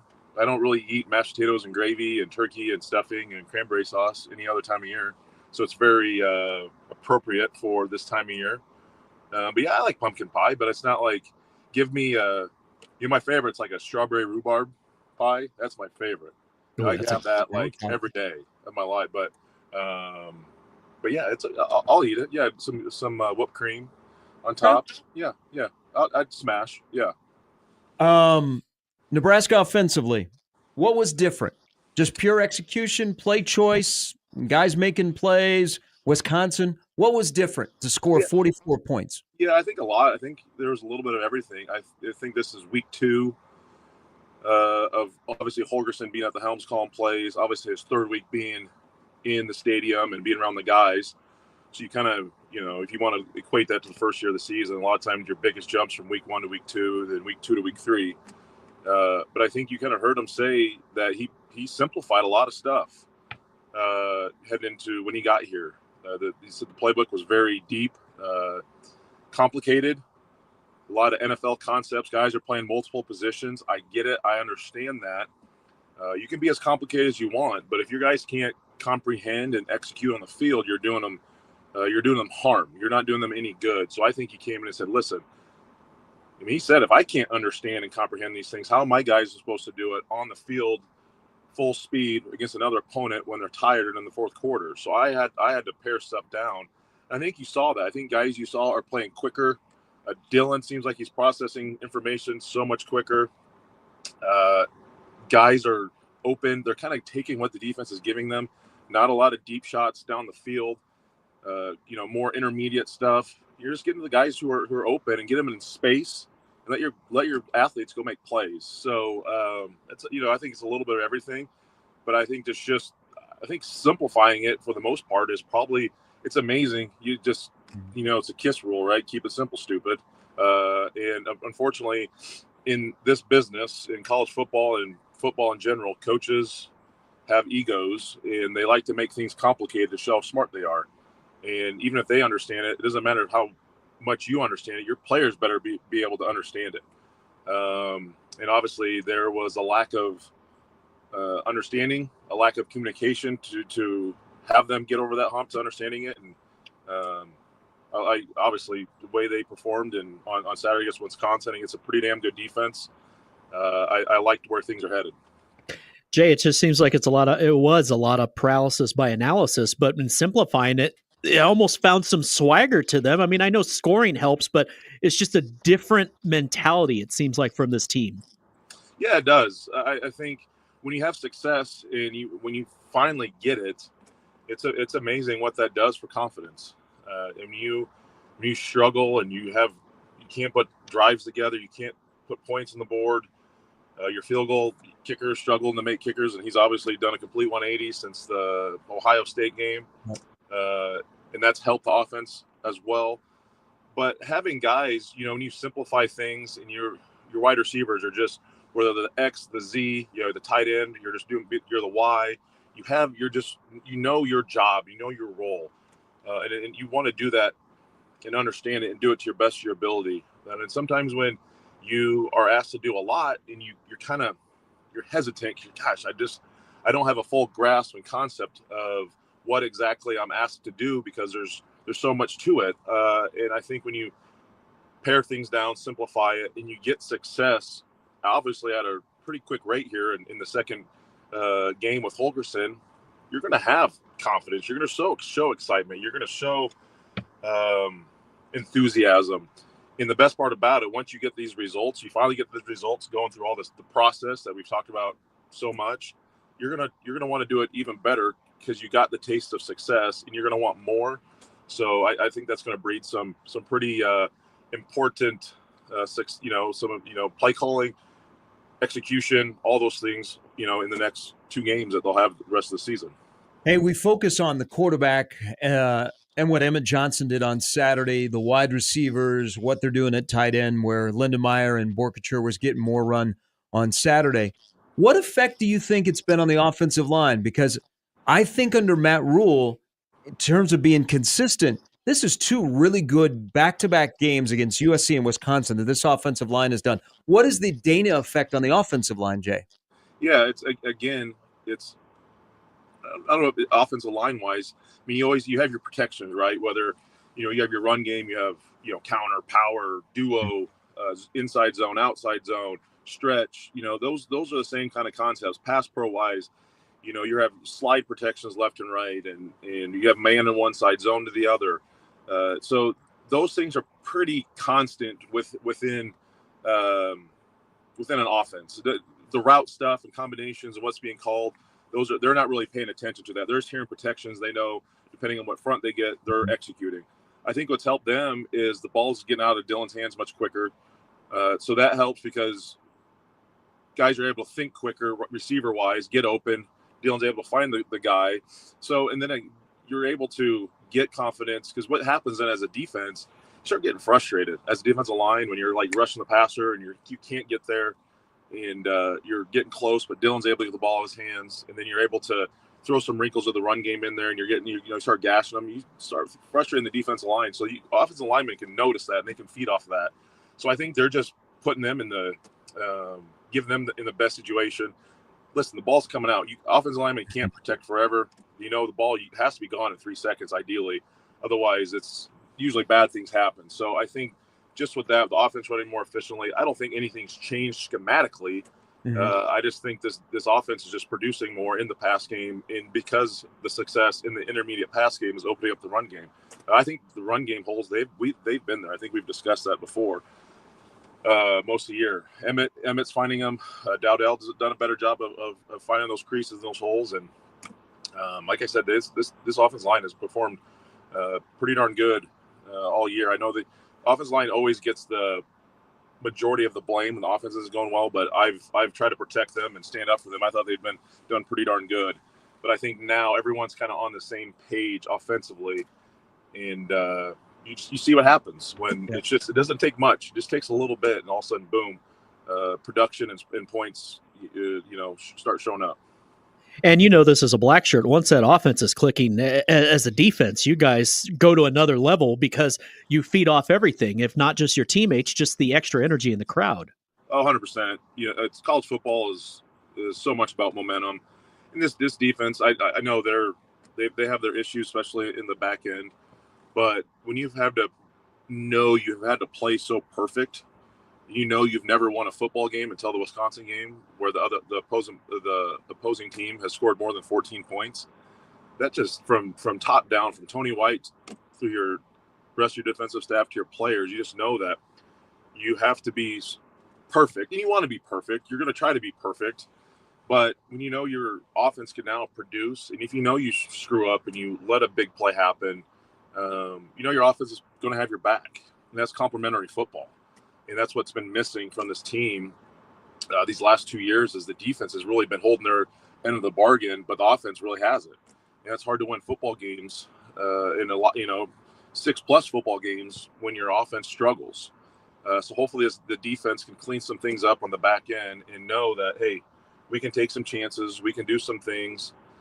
We don't have to be perfect. We know our offense can go out and get us, 4 or 5 touchdowns a game, and we can go do our thing. But yeah, getting that momentum going is special. When you step out there and the offense is moving the ball, they're getting points, they're getting field goals, and you can ride that wave of the momentum that the offense provides. Jay Moore joining us. Let's talk about defense because they're going to face Caleb Johnson. But Iowa's offensive line, watching them, and they're better than they've been of late. And that's they took a step back from an elite offensive line group year after year. They play better at home than they do on the road. If you're Nebraska and you're a defensive lineman, and we know that's where the game's going to be won, how do you approach this knowing that Iowa is extremely limited in the passing game and they're going to do exactly what they are built to do, and that is run the football right at you? Yeah, I love this opportunity for this defense. I think Iowa almost ran the ball 60 times against Maryland just this past week. You know what you're getting. You know what's going to happen. And it's just with Iowa in general. I know they got a different coordinator now, but they love the outside zone, inside zone. They're going to get your power, and they're going to run some play action off of it. Obviously, QB has their issues, but Caleb Johnson, other than Genty at Boise State, I mean, they're 1-2 in the nation. I mean, Caleb Johnson is the real deal. So, but I think for Ty and Nash and Jamari, this is a game you're just licking your chops because man, just line me up, let me go toe to toe, let me get my technique, my pad level right, my hand placement. I'll start button pressing offensive linemen, getting off plays, getting off blocks, and start making some plays. So this one is, you should have this one circled because you know what you're going to get. Mm-hmm. And with how good Kirk Ferentz is and coaching offensive line and the pedigree that Iowa normally does have, I know it hasn't been the same, but you can make some money on Friday night if you perform well and you shut Caleb Johnson down. You're gonna have to tackle well. Secondary's gonna have to tackle better. Isaac Gifford's gonna have to come down in the box, and he's gonna have to tackle better. You're gonna have to communicate well, and then they're gonna lull you to sleep a little bit on some of these run plays. But then when they run those play action boots and they run some max protect and they're throwing 2 people out in the route, you're gonna have to communicate and get your eyes in the right spot because our eyes have been bad too. So this is a D-line game, and this is a play with good eye discipline. And making sure you're reading your keys on those play action passes because Nebraska hasn't been good in those scenarios. But I like Nebraska's chances defensively in this game because all you got to do is stop the run. And if you can do that, you got to like your chances Friday night at Kinnick. Gary said 19 degrees at kickoff. Now, it. You've played in all that kind of stuff. Do we make more of that than it is? And if not, what is the biggest key to overcoming that and just going and playing the game? Yeah, I think you don't make much of it. I mean, I've played in plenty of cold games. I don't know if there's anything colder than the Big 12 championship game in Arrowhead in 06. I mean, I think it was 0 degrees at kick. I mean, that place, it was cold. Once you're playing, you don't notice it. I think it's probably more on the receivers and the quarterback. That ball gets cold. That leather gets hard. It gets a little slipperier trying to grasp it. I'm not too concerned. I think, we've had cold temperatures. I'm sure they're practicing out, I'm 100 yards away from where they're practicing. They're probably outside right now. And it's, it's not 19, it's 32, but it's cloudy and got a little breeze. So it's not, I'm sure there'll be guys out, pregame with their shirt off, showing how tough they are, but it's really nothing. Once you get going, that your heart gets pumping. It's really no different than if it was 75 degrees or 10 out. They'll be just fine. Yeah. Hey, great stuff. Have a great show this morning, and have a wonderful Thanksgiving. And enjoy Friday night, and we'll chat next week. All right, thanks, guys. Happy Thanksgiving. That's Jay Moore, Black Shirt, the Pride of Elkhorn, and Big Red Wrap-Up, which will be inside of Memorial Stadium. See, Severe wants to move to Alaska, so the cold doesn't bother him. Right. The cold bothers me. For somebody that spent the majority of their life in the cold, my blood thinned out when I moved away, and so I'm not a huge fan of the cold, so I put on a lot of layers, but Severe loves the cold. I mean, it's actually, it's a nice little backdrop there in the stadium. It makes sense. I don't know if they're going to have Rule on or whatever. I think it airs later tonight. Okay. They actually should do that. I don't know if they've ever done do it live. Yeah, they should do a live in stadium around a practice. Yeah, we'd watch. They'd be like the Big Ten Network on the tour. Yeah, their own little tour. So I think Friday night is a Riley Van Poppel 4 game. So he's got one game, and they basically said, hey, the games that you have to tighten your belt and pull up the big boy pants, you're going to play in. So he played against Rutgers, has not played since. This would be his 4th game. It makes absolute sense that he would play. He's been working with the 2s. So you tell him, hey, we're going to redshirt you, but you're going to get to play your 4 and then the bowl game. This is the Iowa game, so prepare yourself for this. So it's not like he's been on some backfield working on the scout team. Here's the other thing. Something that Jay said sparked a thought. So, Stratton against Maryland, and they do like to run the play action because they like to suck you in, but they're not all of a sudden going to throw the ball down the field and stretch the field. Kirk. But he was pretty good against Maryland on 3rd down. When they needed to make a first down and they had to do it through the air, they were forced to do it through the air. He made some nice passes to move the chains. Here's one thing about Caleb Johnson, and it goes with the whole operation of Iowa running the football, is they'll go double tights, and their 2 tight ends that are inline blockers on outside zone are really good in wrapping you up. Like, they block and they stay on their blocks, and so you're going to have to get off blocks. I think defensive linemen for Nebraska, the Robinsons and the Nashes, will be important, but I think Nebraska's linebackers are going to have to be really, really good because they're going to have to stay clean. That offensive lineman gets to the 2nd level, you got to get off them. Now, the other thing is when Caleb Johnson breaks through on the first line of defense, he's Mr. Stiff Arm guy.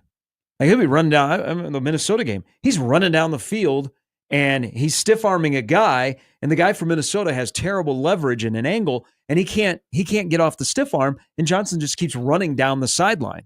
So that's his big play. So I think Nebraska's defensive is going to be really sound, but watch the linebackers. Nebraska's going to need a big day out of the linebackers. They're going to need 11 guys to tackle well because the defensive backs won't be stressed as much, so I'm not as worried of recent troubles there. Linebackers will be the key for Nebraska. That was Andy down in Naples that just called. He wanted to pass along, and it's a balmy 80 degrees right already. Not even 10 o'clock yet. Happy Thanksgiving to Andy in Naples. I'm sure at the alligator preserve down in Fort Myers, it's probably 70. They got no alligator preserve. What did you? I thought you have a neighbor that's an alligator. It's very nice. I have an alligator that lives in the, I call it the crick, but not Jared. Little area behind the lanai. There we don't have Gatorland in Fort Myers. They have Gatorland in Orlando, where you can go visit the gators. I always was like, the first time you see a live gator, and especially if you get up close and you live in Florida, it's like, whoa. But then that's all they want to see. People come down and visit us for the holidays and be like, hey, all I want to see is a gator. And in walks Steve Spurrier. There, are you happy? They have a state park in the middle of the city called Lakes Park, where you can go and see a gator. Nice. But I do know that the temperature is pretty warm. This is a good golfing day in Southwest Florida. Shout out to all those. Shout out Andy living in bougie Naples. Those of us from Fort Myers, they don't let us drive down 75 to Naples. They're like, nah, you guys got to go. Immokalee is about as close as you're going to get to Naples. If you know, you know. I was like, yeah, I can't make that, but you can. You have every right to make that claims as part-time Florida. Do we know what Nebraska team is showing up on Friday? Anybody really ready to go there? What version that you think you're going to get from Nebraska? I like to think they'll be loose, but I have no idea.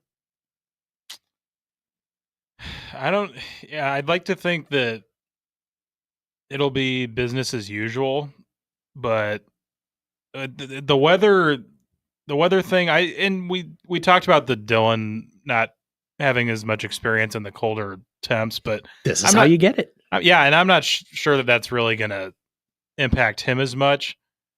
I guess I'm just wondering how they'll respond now that they have the 6th win. You would hope there's no complacency, and I don't think that that'll be much of an issue, especially for the seniors that want to get it to 7 wins, and that's why right there. Yeah. Rule said something Monday that kind of stuck with me, and I said it yesterday, where he said Iowa players saying "Have a nice Christmas" to Nebraska players walking off the field. That'll be all that he needs to say to get them ready to go. And I think that's why, while it would be human to think that, oh, they're going to come out a little more relaxed, they'll come out relaxed in a good way, but the intensity will be there, because nothing would make them happier on a cold ass night to go to Kinnick, ruin their Thanksgiving, beat them, and then you get that 7th win. And then you could have visions of being 8-5. Yeah. Oh, look how that all worked out, just like we all expected. Snowman. Just the whole vibe of Nebraska football right now and all season long is dictated by the quarterback.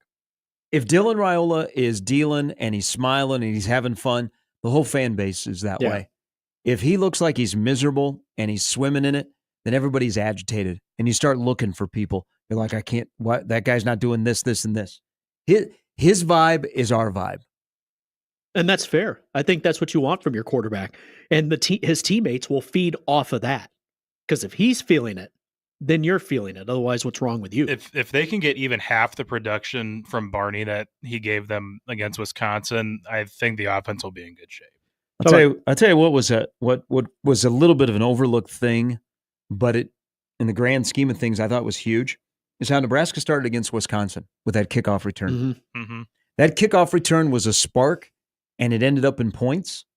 And look it, Nebraska hasn't had a lot of flash plays on special teams. They got one to begin a game from a guy who we thought in that category would have more splash plays. It was one of the best things that could have happened to Nebraska to start that game, because they already knew, okay, we need something here early in the game. We don't know what we're going to get out of Wisconsin. I mean, that started the ball rolling downhill. Now, Wisconsin was in it for a little bit longer after that, but they got a spark out of special teams, when every spark out of special teams this year has been a fire that lights the national force in Nebraska on fire. And Sam in BC, one of them said yesterday, I mean, what happens if Nebraska jumps out to a lead? Everybody talks about how they're going to respond. What if they jump out to a lead and they're playing from ahead instead of behind? Well, it's going to be a miserable night to tackle. You're absolutely right. There's a difference in the guy that's calling plays. Rule has this NFL mentality of get a lead and then just hold on to it. It's like the Kansas City Chiefs. You're not going to blow anybody out in the NFL because it's the NFL. But if you get a lead, the whole goal is to hold on to it. You saw Dana Holgorsen, who went for kill shots, and that's why I've labeled him as the DAGF. Peter, you know what that is? Don't give up. Flip, as Bill Self Because you would say. always got to keep your foot on the gas, and he's done that as an offensive play caller. And I think that then resonates with players as a mindset of, we're not going to settle. Oh, we got the ball back. Let's settle for a field goal. He says, no, let's take shots in the end zone. Do we have timeouts? Do we have time remaining? Do we know how to stop the clock? Let's go for it. Always on the attack. So I think he would like to play with a lead. And let's be honest, this is a football team that still is not built to come from behind. They are a front-running team, whether it be the vibe or in the game. And so they've got to get going quick. And then you have an OC that says, I don't care what the defense is, what kind of day they're going to have at the office. As an offense, our whole job is to score points, and we're just going to keep scoring points. And I think if I'm a player, I look at that and I go, hell yeah. We're not just settling. We're not going to play the field position game. We're not going to rely on Buschini to flip the field so we get something. Let's take it. That's the guy that's calling plays, because that's the mindset he calls plays with, of we got to score points. It's not about yards, ma'am. It's about points. And you saw that for the first time against Wisconsin. I think he tried against USC, but, 4 and 18 got in the way in 17, and he was like, I think it's 17. Is it 24? Is it 87? Is it 40? I'm being a little bit tongue-in-cheek. But against Wisconsin, where he had a better feel for the personnel, and I think had more of a say who the personnel were going to be on the field. I know what I want. He said, we got to score points. Let's call plays to score points. Let's don't call plays to be good between the 20s. Let's score from outside of the 20. Let's put the ball in the end zone. And that mindset comes at the right time, because guys are like, yeah, we got to score. We got to score. If we block for a touchdown, it should be a touchdown. Emmett Johnson says, yeah, I'll get you in the end zone. Hey, another key thing about Emmett Johnson, and I talk about Caleb Johnson and his over 1,000 yards contact. Look at Emmett Johnson's tackles he broke. Wisconsin, his elusiveness in that game was a big difference. Wisconsin being not as good at linebacker is very startling, because Wisconsin football, the staples have been offensive line, and they've been able to have a running back that can run the ball at will. But they've always had really good linebackers. Their linebackers right now are not very good. But regardless, Emmett broke. Wisconsin missed 18 tackles in the game. Emmett broke 9 of those. Caleb Johnson breaks a lot of tackles. If that's the Emmett Johnson, if Emmett Johnson's forte now is going to be breaking tackles, because he kind of had the high knees, he was very shifty. He wasn't super predictable in his running. Like all of a sudden, he had a feel of where the hole was and where the flow of the play was. But if he's going to be a guy that breaks tackles, I mean, watch out. Yeah. Because he's, you're going to have to, against this defense, you're going to have to create some yards on your own, whether it be through the play call or just individual ability. I think it's a fun game. Yeah. 2 guys named Johnson at running back. Sprinkle in some Dowdell, who looks like he'd be miserable to tackle on a night like that. So Caleb Johnson. Well, and then I'll give you I'll go a step further with Emmett and the love for Emmett. They ran a outside zone play to Barney. Did you guys see who a lead blocker was that sprung Barney? I think he had was it 11? They have 11 yards? I mean, Emmett Johnson was blocking. Oh. They just... no block, no rock. I bristled yesterday in the C word coming up a lot with Dana about competition, but it's true. Competition has breeded where guys are, I don't know, guys are enjoying playing football. I don't know if it's just we're talking about competition, but you see guys blocking better downfield. They have a want to. Hell of an indictment on the guy that was calling plays. And I don't know I don't know if I could sit there and basically be bashed for my ineptness. And watching Dana's thing, that was a lot of those eyes were, whoa. Hey, that'd be tough. That'd be tough if you're Marcus Satterfield. Because one guy has walked off the street, he's taken the heat off Rule, and he's changed the vibe of Nebraska football. Asking, why is this so complicated, guys? All right, Brandon Vogel coming up in the next hour. It's Mornings with Jimmy, Peter, and Gary on 1620 The Zone.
I didn't know you were also doing traffic today.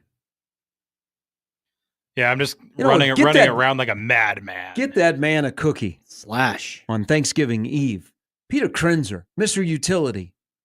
Producing the show, doing traffic. What else are you doing? Inspiring us with food takes. What else are you doing today? After this, a little shopping, getting ready for the holiday. But nothing else here. Nothing else here. Right. Okay, we don't say that too loud before someone comes in here. Hey, Peter. Hey, something came up. Hey, are you looking for a full-time job? Yes. Right now, it has just been posted as of a little bit ago. Not that I have an alert or anything. The offensive coordinator job at Wisconsin has just been posted online. Oh, I know somebody that works in Madison. Job summary: the offensive coordinator organizes and administers intercollegiate sports, may supervise a staff or have budgetary responsibility, may conduct practices, identify and recruit qualified student athletes, develop competitive schedules, coordinate team travel, and ensure compliance with governing rules and regulations. Yeah. Coordinate team travel. I'm sure Dana's like, you know what? Offensive linemen, you guys get to sit in the front of the charter. Qualifications, minimum of 1 to 3 years of collegiate coaching experience preferred. Other qualifications include the ability to work cooperatively with diverse groups and administrators, faculty, staff, and students. The successful applicant must be able to develop and implement innovative approaches and solutions, work well independently and in teams, and be flexible in accepting new responsibilities. I think I'm going to apply. Then they'll be like, wait, what? Is this a radio demo? Is this for LePay's job? Well, he's not leaving.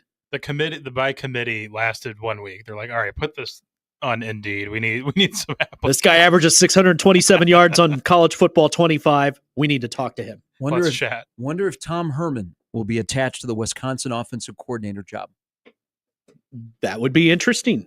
Not going to lie. He did call a mean offense at Ohio State, but Fickle's got to get this right, because if he doesn't get this right, that seat's going to warm up next year, which is weird to say because I like Luke Fickle. Think he's a good coach.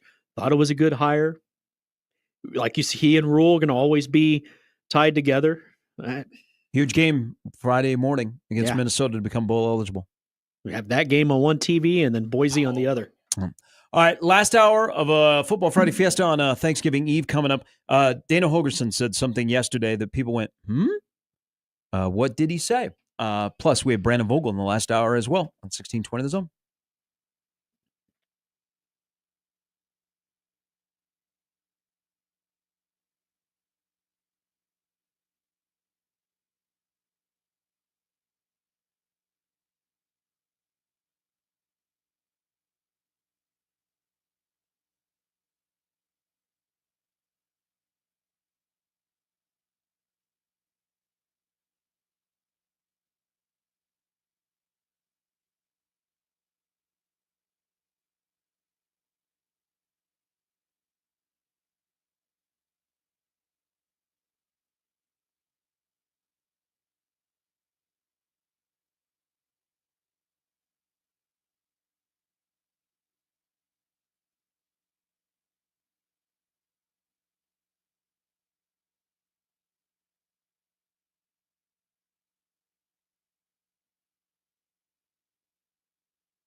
For about a second, I thought this was the Tomahawk chant.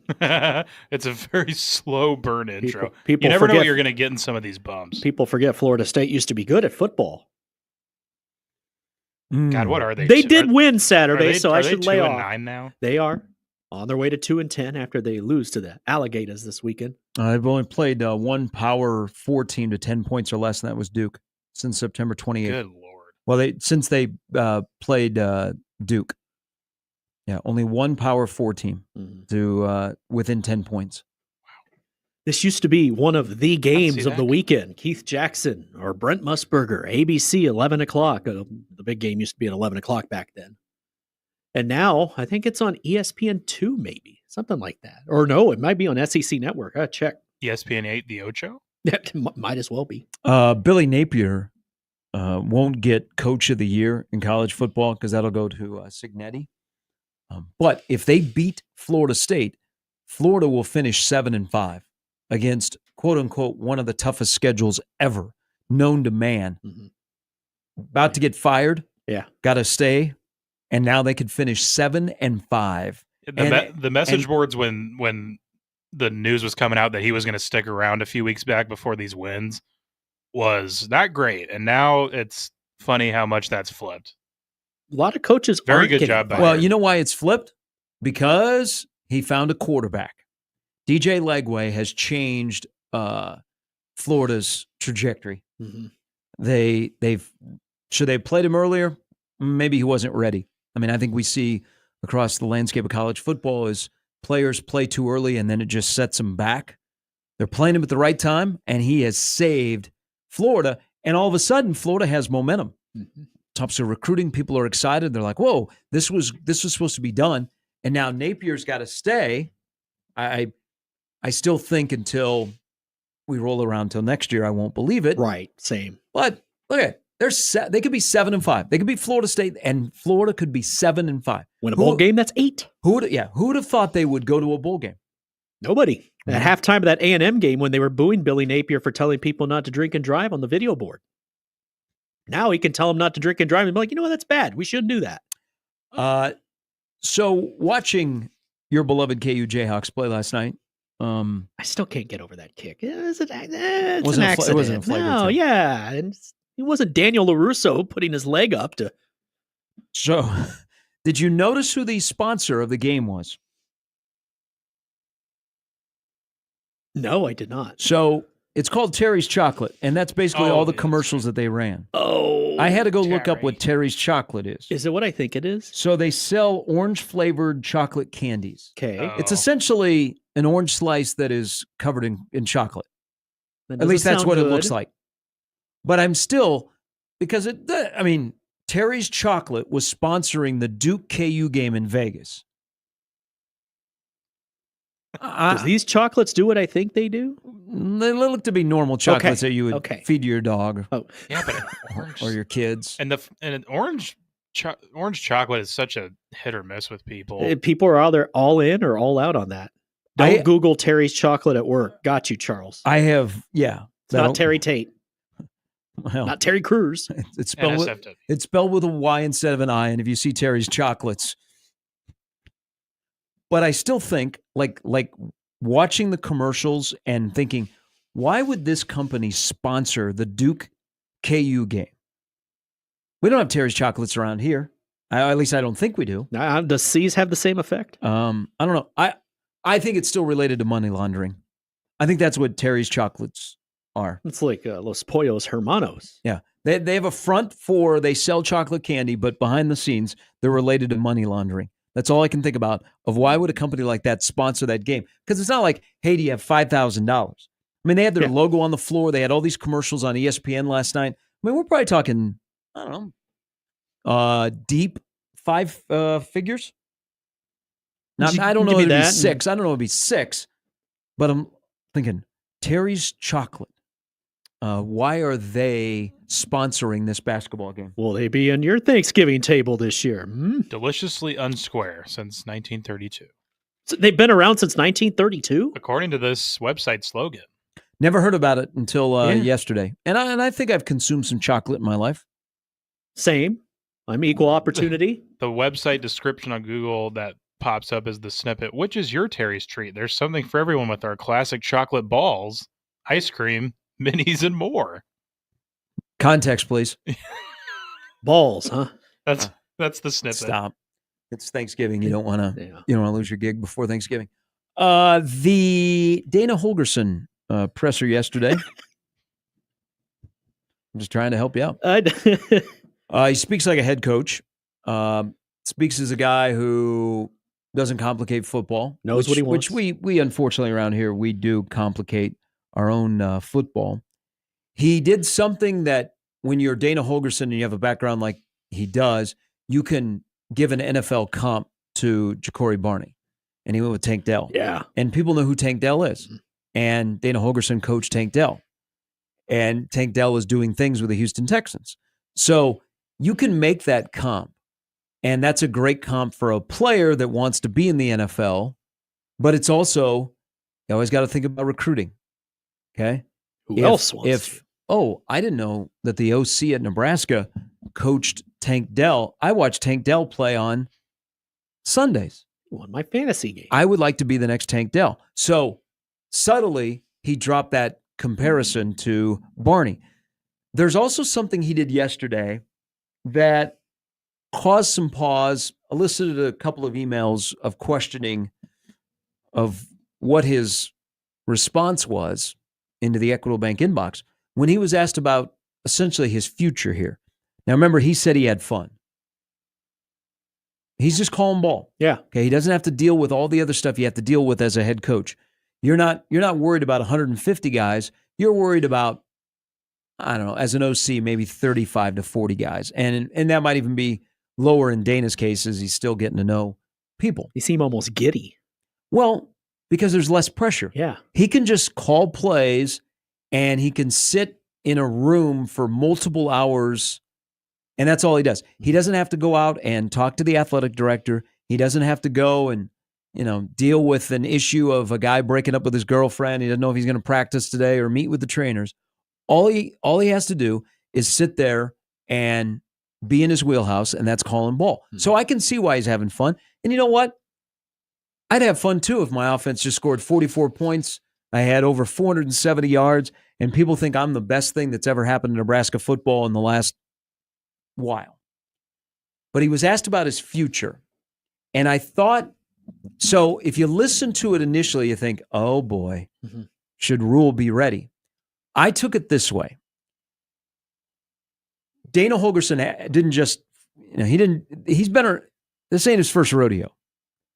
So he's not going to pigeonhole himself into anything. Not saying that he's looking to leave, but you don't do that. And especially with a game coming up, you're going to give the question the professional courtesy and not say, oh yeah, I'm saying, or, you know what? I don't know. He handled it perfectly saying, our focus is on the upcoming game. I don't know what my future is going to be like, but my focus is on the upcoming game. So it leaves some things open, but then I get it. You're not going to do that to your team. You're not going to make yourself the story, even though you just walked off the street and for 3 weeks, people are talking more about the OC than they are the head coach, and you probably have saved the head coach's ass right now. Yeah. Because if he doesn't make a change and you're not available, this thing goes sideways, and then it's just an absolute mess. So he's smart in that aspect. But here's what I think is going to happen, guys. Once Friday is over, and didn't Dana say he's taking Saturday off? Yeah. But he's back at it on Sunday. I think the next 2 weeks will be, I'm not going to say wild, but I think rather interesting surrounding Nebraska football. I would be very surprised if Dana is not back for next year, but we don't know what he wants. We say, you know what? Hey. Or even who wants him. Hey, sit out a year. You know what? Sit out a couple of years. You're only 53. You know what? You come here and you get Raiola right and you get him to the NFL. That's going to help your stock. You can move on. You can be a head coach. You might even be able to parlay it into a Power 4 head coaching job, which you were saying yesterday. I don't think that Dana Holgorsen, without a reboot, would be up for another Power 4 job. So But in a short amount of time, I think probably his stock has risen.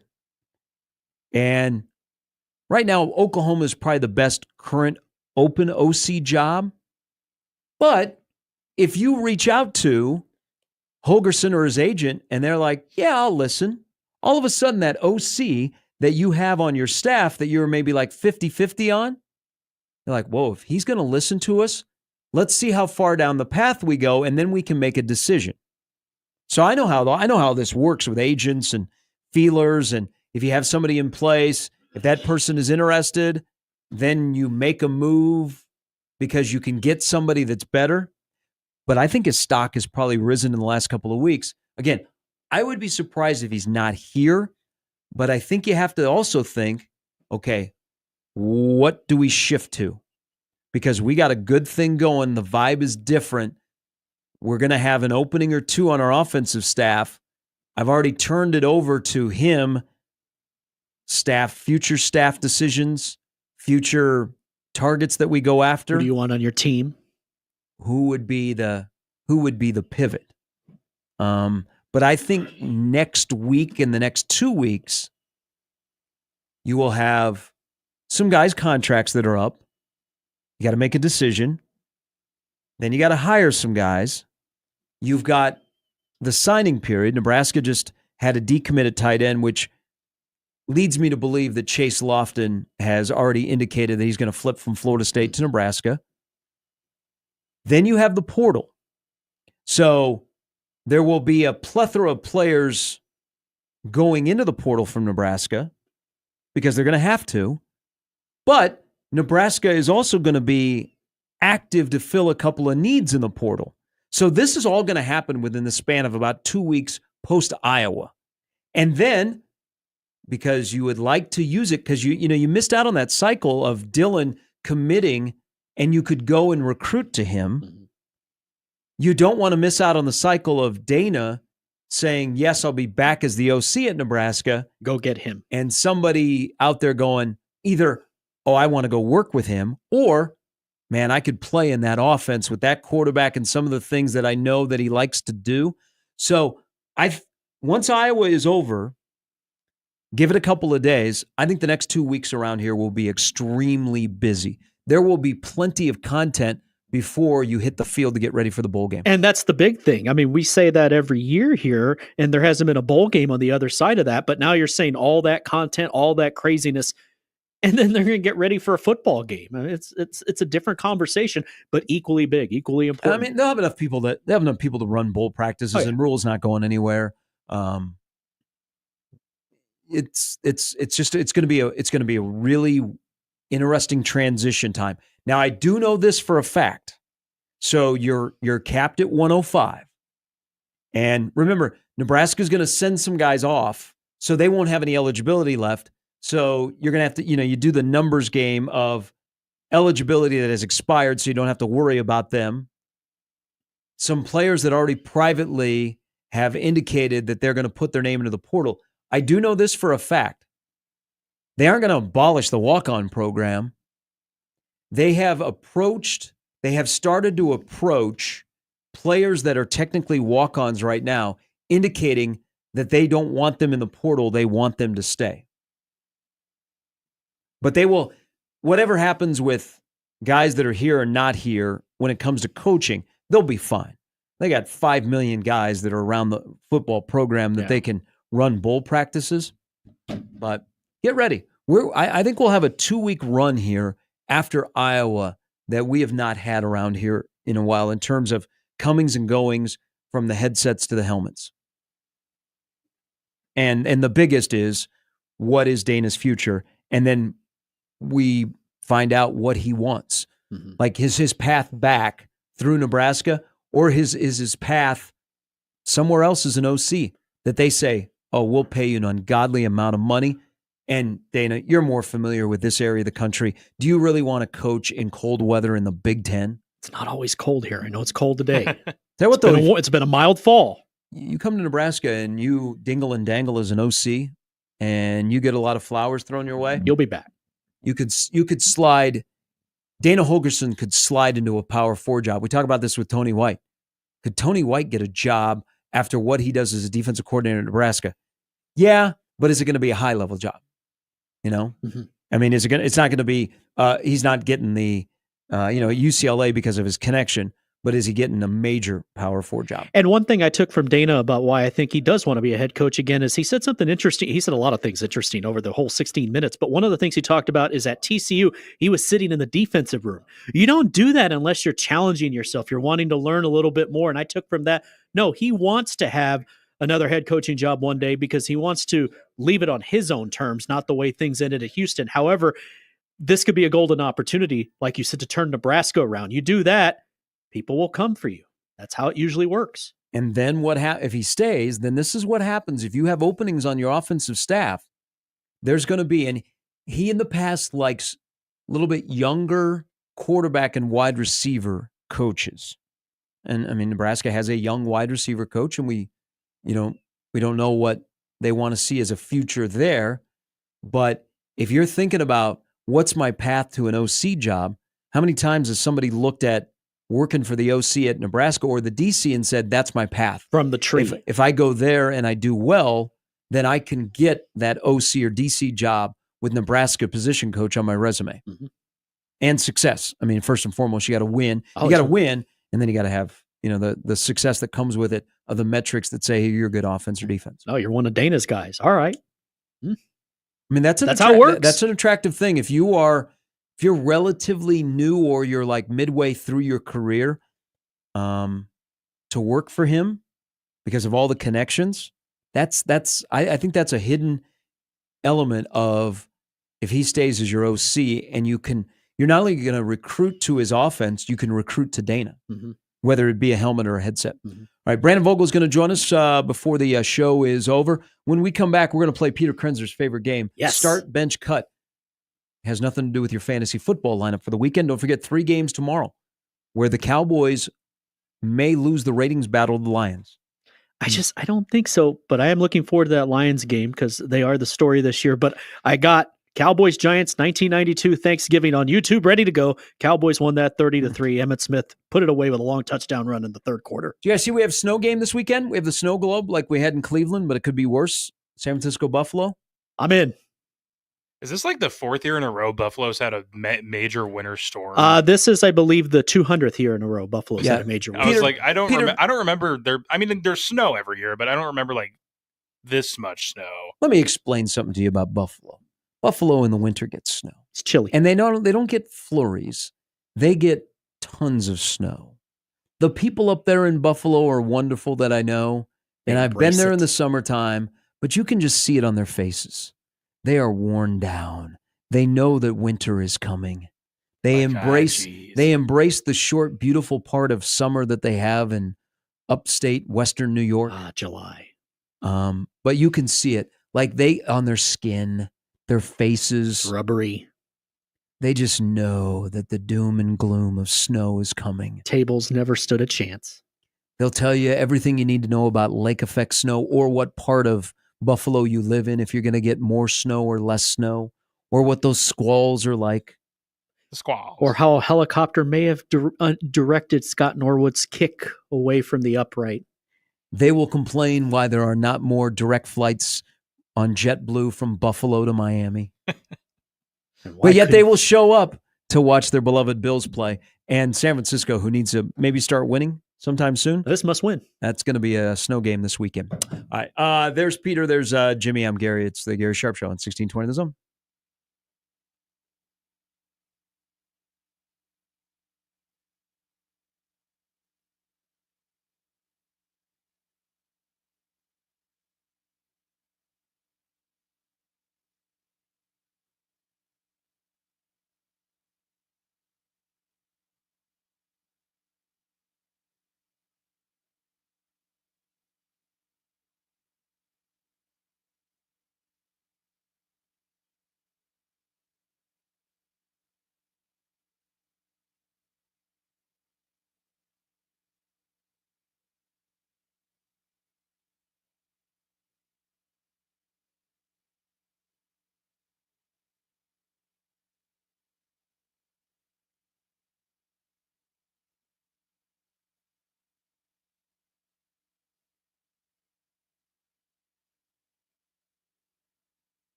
I just got a text.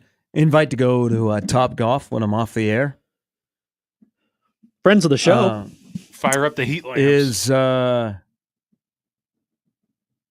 Should we judge if somebody in this group would be bringing their own clubs to Top Golf? Why would we judge? Is Means that they love golf? Is that a thing? I don't know. I love to golf. I don't know that I would bring my own clubs to Top Golf. I have seen it. There are driving ranges that I can go to that are less expensive than taking my own clubs to Top Golf to practice. Seems like a lot of work on a cold day. I know that they do state, like, you're welcome to bring your own clubs, but I feel like if you're going to go and just have drinks and chill out and eat, might as well just use their stuff. Why do I want to haul my own clubs? Exactly. But I see plenty of people, because that's a good place to, kind of a good place to hide and have a cocktail or two. There are a lot of people who bring in their own clubs. Usually the dudes. It's like the dude who's trying to impress his girlfriend. Like he's like younger set. They bring their own clubs. Like, I just bought these. They're pretty new. Now, it'd probably be a deal breaker for me if you brought your own shoes. Oh, that'd be insane. And brought your own FootJoys to wear while you were playing Top Golf. Got this one here playing the 17 at Augusta, and then these guys here are just eating boneless wings and getting drunk. Ever have a happy hour at Top Golf where they reduce the rate? Yeah, that's what. The only time I've heard of that is when they email me on my birthday for like 20% off. Food only. Hey, is there not a Top Golf that's not busy? The one here in Omaha, only one in Omaha, which has been open. It was supposed to open during COVID. It got delayed. I think it's been 3-ish years. I'll say it was parking lot's always packed. Yeah, no matter what the day, it's always packed. I've been there once; it was packed. I have a good time. Forego the student loan payment that month to go to Top Golf. What to each their own. You ready, Peter? You ready for this? Start bench cut. Your favorite game? You told me about it. You even mentioned it on traffic. I would start. Tuesdays are half price, by the way. At Top Golf? Yeah. Okay. Oh, it's like the movies. Oh yeah, that's movie day. Hey, Frugal Gary could go to. You could go see a movie and go to. Well, the movie's now $6, and they've upped the price of the hot dog. But I'm still okay with that. $6 to go see a movie, but I'm not gonna pay $6 and go to Wicked and hear everybody sing. Okay. Thank you. That's why I can't watch musicals. Like, can I just enjoy? There is a civil war going on social media about Wicked. So people love Wicked. Great movie. Go see Gladiator 2. Denzel Washington, just hand him the award. Yeah, he was solid. He was great in it. But Wicked, so people are going to Wicked and they're singing. Not at Gladiator. So you pay, let's say you pay for the price of the ticket, you get some popcorn, maybe a drink. So you're over $30. Do you really want to pay $30 to go sit in a theater and hear everybody singing the songs out of Wicked? Absolutely not. There's a huge debate going on social media about that. They've said that they're going to release sing-along versions on Christmas. So wait for that. Go do that. The people that actually just want to watch it, let them watch it. Oh, you want to see me go all curmudgeon. But then The Rock, Mr. Johnson, got in on this. Our future debate. president one He day? got in on this this week, and he said, let people sing. I'm like, no, let's not. Well, just have so this showing or in this theater is like the smoking sing. or no smoking. Is the sing. This one is, I just want to watch the friggin' movie. Yeah. Okay. I don't need, 40 people behind me singing. It's bad enough that people are on their phone. They are texting. They're talking. Sliding in DMs. They're talking, and it's not about the movie. Or talking, period, during the movie. That's why I like to go to these Tuesday movies, because usually it's just older people that are there. Like the little short bus shows up from the assisted living center, and everybody gets out and they pick their movie. Hell yes. See, another reason to live in one of those. Peter, when you get old, you're on a fixed income, man. You got to watch out for your finances. So, but I whenever I go, I usually go by myself and I sit away from people. So you're like me. Well, I just want to watch the movie. Now, Right. I also probably violate being on my phone because I'm checking my phone during the movie. And maybe if I'm paid well, I film the movie for a service. But I don't want to go to a movie where everybody is singing, especially if I paid that kind of money for a movie that's probably going to win a bunch of awards. Yeah. They should just have, this is when the 9:30 showing is the sing. You can go in here and sing. At the 7 o'clock showing, no singing. Everyone sit down. They need Bob Casey, the former PA announcer at the Metrodome. When he went, good afternoon, welcome to the Metrodome. The Hubert H. Humphrey Metrodome. Batting third, center fielder number 34, Kirby Bucket. But his big thing is, and I've stolen this when I do PA for baseball, there is no smoking. No smoking in a Metrodome. He said, if you have to smoke, go outside. I always say, if you are smoking, please, and you're on fire, please see the current or the closest medical person. Mm-hmm. They'll be able to find you. There is no singing at Wicked. No singing in this showing of Wicked. If you want to sing, the theater next door is singing for you. It's even in IMAX, and it airs at 9:30. It's kind of like going to a guitar store and playing Stairway to Heaven. People are not going to be happy with that. Is that a thing at the guitar store? Yeah, the guitar store. Do we still have guitar stores? I think there's a Guitar Center somewhere. Might be out Peter, by, you have a guitar? Might be out by Oakview Mall. I did play guitar for like 3 years, 4 years when I was middle school. Did you give it up when you lost that finger? When I lost my hand in a terrible accident. I had to give up my Fireworks. guitar playing career. Fireworks are a rough deal. All right, start, bench, cut. Turkey, mashed potatoes, mac and cheese. Start, bench, cut. I'm starting turkey because it's an essential. Now, is your turkey, are you going to brine it and then smoke it? How are you making your turkey? I think brined. I don't think we ever smoke it. Okay. To my knowledge. We covered that earlier. I don't want to start turkey after your mac and cheese deal, and then the subsequent emails about the cracker crust on it. I'm starting mac and cheese. I love mac and cheese. I'm 6 years old. What do you guys think I would ask? So I have no idea what happened, but my mom had some great recipes. I don't even know where I would start to ask of anybody, when we cleaned out her house, who took the recipe box? I don't even know where I'd start with that question. But her mac and cheese, I've never been around anybody that has made it that way. Start, bench, cut. You're starting turkey. You're benching mashed potatoes or mac and cheese. I will bench mac and cheese. And I will cut potatoes. That's fair. Excuse me. Let's see. Choked up about this? Yeah, I am. I get Thanksgiving only comes once a year. It's emotional. You never know when it can be your last. So the Cowboys got to win tomorrow. I'm going to bench. That was kind of morbid. I just told you about my mom passing away, and you said you never know what's going to be your last. Jimmy, this will be the second Thanksgiving I've had without my mom. God. Would you like me to spread my legs and take off the codpiece? Just take one right there? Come punch me in the face while I'm at it on the stream. What the? Go get a cookie and throw it at me. There's cookies out there. Hey, is that your dog that ran across Dodge? Oh, I guess not no longer. He got run. He got run over by a Chevy Malibu. Happy holidays. Why is this person in a box? We'll tell you tonight at 10. I'm going to bench turkey. Turkey. I'm going to cut potatoes. All right. I would start turkey. I would bench mac and cheese, and I would cut potatoes. All right. I'm not a starch guy. We're in the same I don't boat. like potatoes. I will eat French fries, but they have to come with a hamburger. Okay. I will not eat French fries on their own. And Peter? I'm not going to eat a baked potato unless it's sweet potato. I know I'm very picky here. That is I have good, no though. food That's allergies or interesting. anything I'm not like really a that. sweet potato Everything guy. goes down the same way. But I am more pro sweet potato than I am regular potatoes. I will not just grab a heap of mashed potatoes and plop it on the plate. Or I'm very picky on my French fries. There's only certain places where I think their French fries are bangers that I will eat. Other than that, when they go, would you like fries with that? No, I'm the one that says, I would like the vegetables. I would like your vegetable medley of the day. Wow. Shout out Lubies. Peterman is a big fan of French fries. I do remember this. This is true. I'm a French fry guy. I frequently think about where I would rank certain places. It changes often. I don't know. We've talked about it. And you were just at Broncos. How are Broncos fries? Broncos fries are a little greasy, right? They are, but they give you a ton, and I think they're rock solid. So I'd say that's comfortably in my top 3. I hope with UNMC taking over Leavenworth that Broncos survives. God, I do too, because it is a staple. But it is.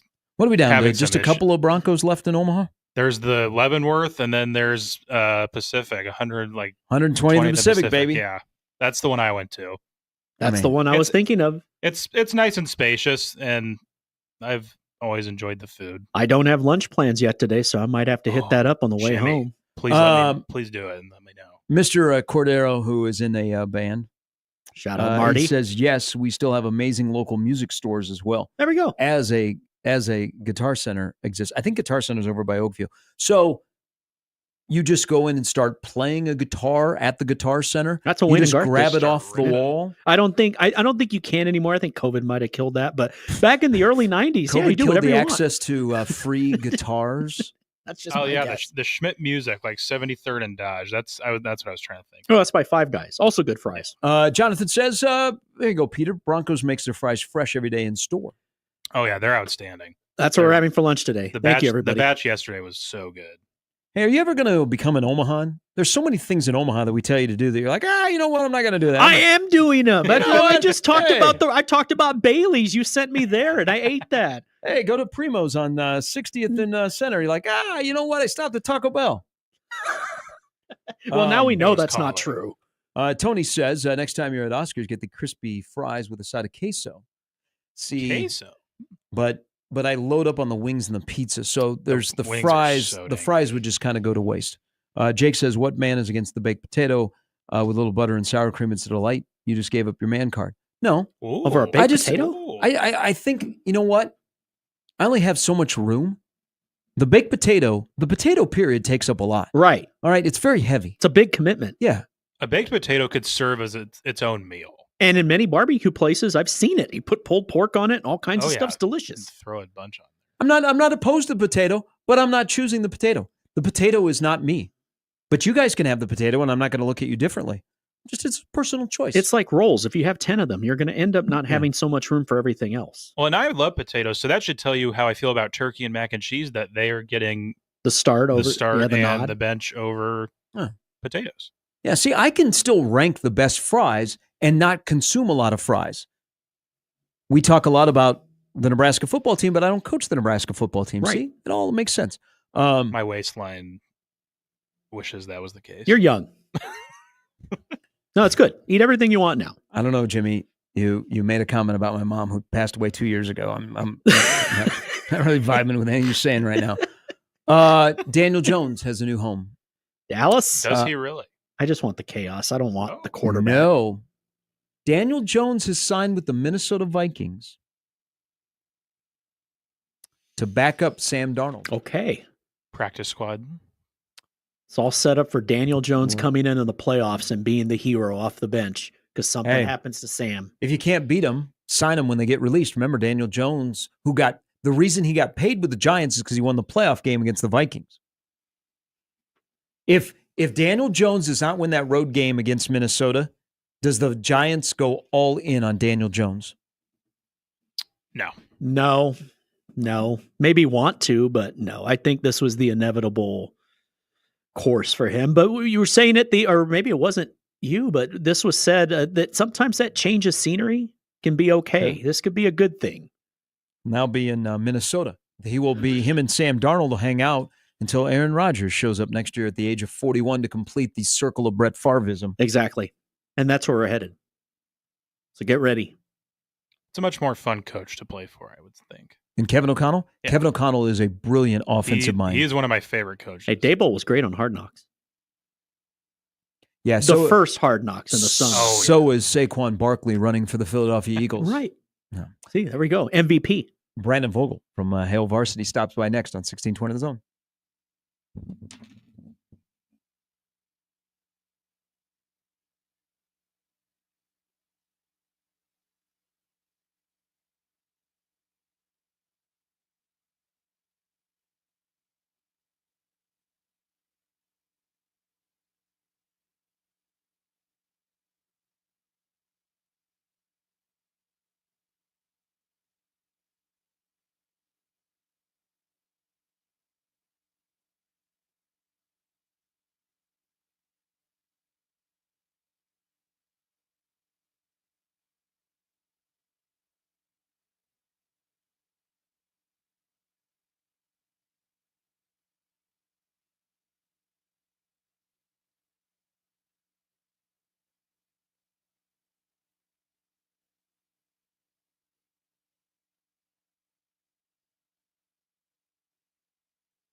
All right, Nebraska and Iowa on Black Friday in the evening, prime time, 6:30, 19 degrees at kickoff.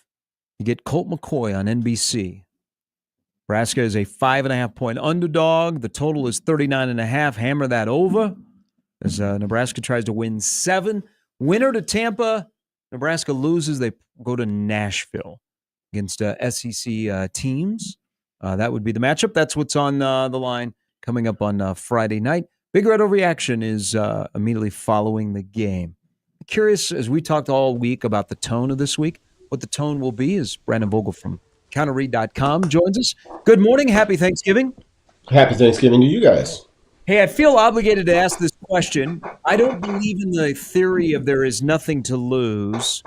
But if you do, then this question might be mute. But what is there to lose for Nebraska if they don't win on the road on Friday night on the heels of becoming bowl eligible, if anything?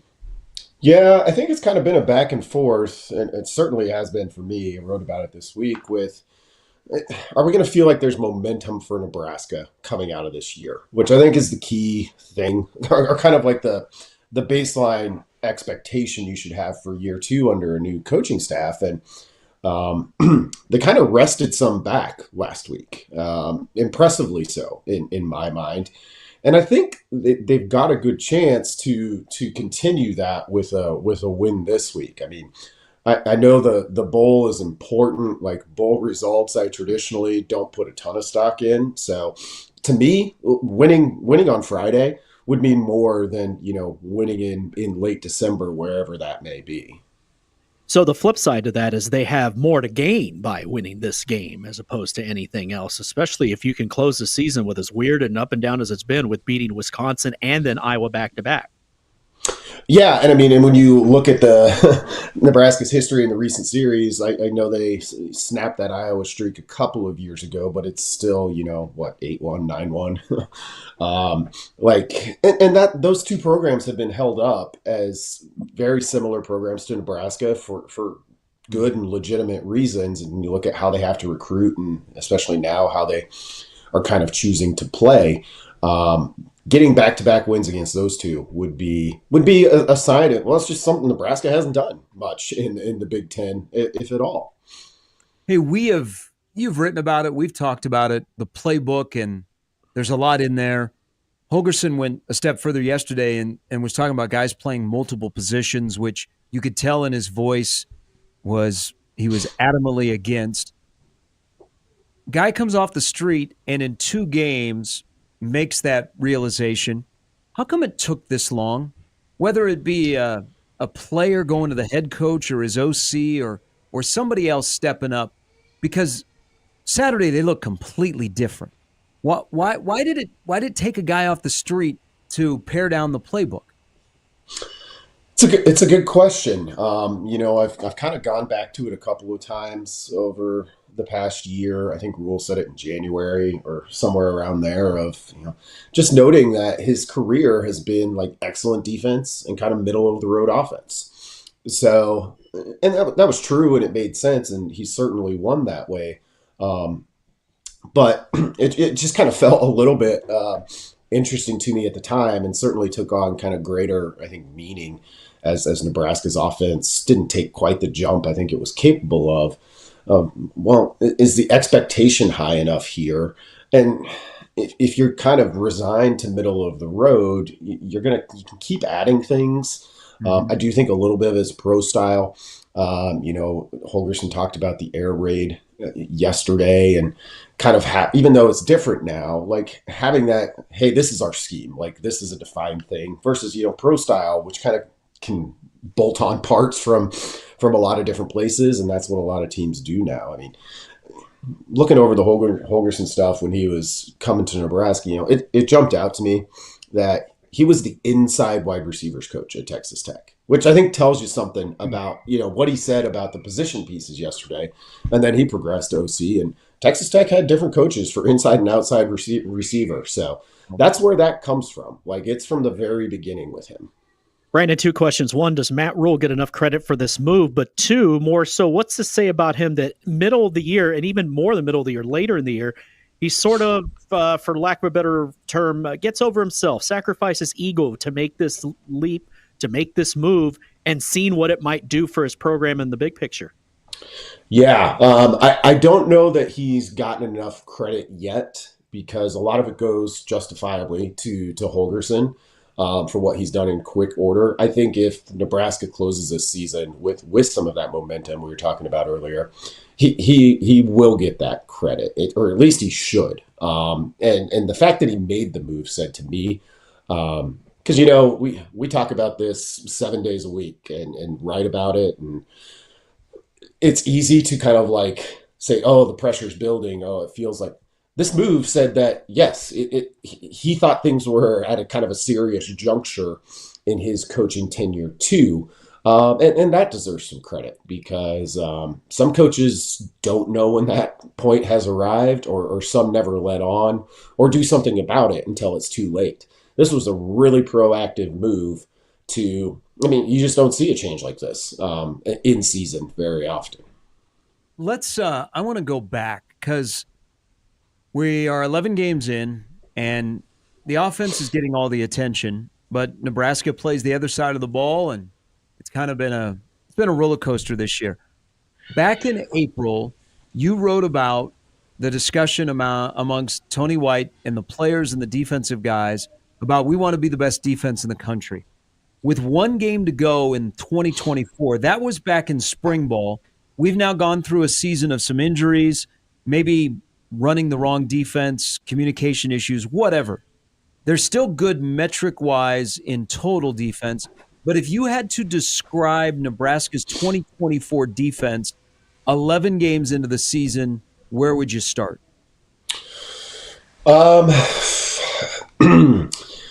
They're still a top 20 defense. So within like the range of outcomes, that was probably like a slight step back. That direction was probably more likely than getting to number one. Although that, as I wrote at the time, I didn't think that was unrealistic. Yep. They haven't been quite as good against the run, but the bigger thing has just been the pass defense. So I think I would start there a little bit. I thought that was their greatest chance to improve, and it's actually taken a little bit of a step back. So that would be the defense to be. And, talked about this in the offseason too. Like, this was just a better slate of quarterbacks than they faced a year ago. So you can factor that in. But, yeah, a little leaky against the pass, and I think is kind of the baseline way to boil it down. And, that has big impacts throughout the defense. Maybe not this week, though. Is Iowa going to let their quarterback throw? Under 10 times. But added to that, with the way the offense has started to improve, that's got to help the defense a little bit because you're not playing with that pressure. We have to be lights out or else we could be in trouble unless we put it in ourselves. Yeah, finally getting a game where that was the case. I'll be interested to see if that has a little bit of a residual effect for Iowa. And, to the offense's credit all year long, it became a problem at a certain point. They stayed on the field. Like, this defense didn't have to be out there as many plays as they were a year ago. So, when you factor that piece of it in, it's just, they're a slight step back from a year ago. But still good enough, I think, to get Nebraska to where it had hoped to go this year. Hey, we all get votes in specific awards as the media. A lot of them are for the seniors. But I know you'll probably write about it, and we'll probably talk about it again. One game to go. Who would be your offensive MVP of this team? Ja'Cory Barney. In terms of I would be shaking my head. I'm shaking my head right there with you. Yeah, in terms of consistency, and he's not only is he a great player who makes great plays, you can see the toughness, and beyond that, Dylan Raiola had the swoon there during Nebraska's losing streak, which maybe is just a true freshman thing at that position. But he's kind of hung in there and answered every call too. So don't want to give him short shrift there, but it would be Barney for me. It sounds over dramatic, but they became bowl eligible. They have a chance to finish 7-5, have a chance to finish 8-5. Even if 7-6 doesn't matter, this would characterize year 2 as a success. If you take away all the other stuff beyond pretty good for year 2, right? Yeah, I think so. It'll sting. You lost twice at home as about a touchdown underdog. Those are the two that really hurt. But if you even, and those things happen. Like, I think you're about a 65% favorite or 65% winner. 7-point favorites are somewhere around there. So it's not outside of the norm. And if you had just flipped one of those games, the season feels, I think, significantly different. So I'm with you. I think you get to the end of this year, you're going to a bowl, got a winning record, progress, yes. And I think, it was the second year at Temple and the second year at Baylor, it was till the 12th game that Rule became bowl eligible. So he's technically a game ahead of his trend. Look at year 3. But when this is, I was saying this earlier, when Friday night comes to an end, and Nebraska will start to know where they're going to go, and most likely if they win, they're going to Tampa. If they lose, it looks like they're going to Nashville. So they've narrowed down some of their options. They're going to play an SEC team. So once the game is over, what's one of the top 1 or 2 things that you're going to be watching for as kind of the offseason starts to begin? Will it be coaching moves or player moves?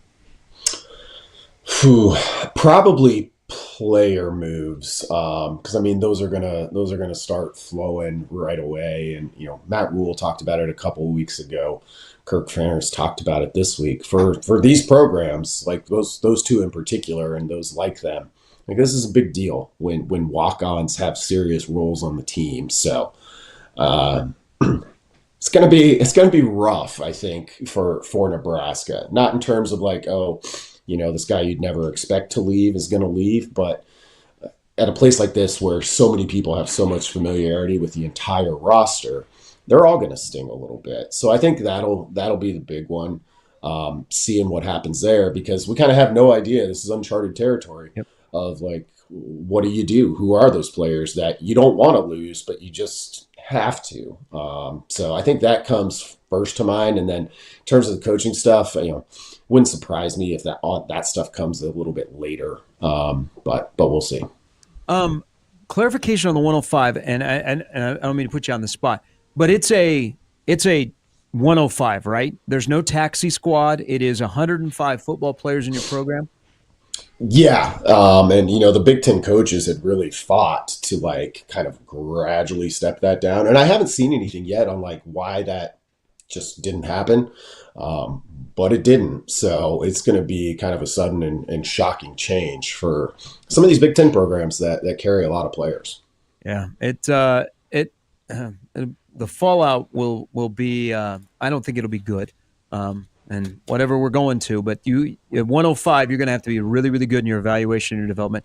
Brandon, as always, we appreciate it. Fantastic stuff at counterread.com. Look forward to your game day guide, and have a wonderful Thanksgiving with your family. You too, guys. Thanks a lot. That's Brandon Vogel. You can check out counterread.com, become a subscriber.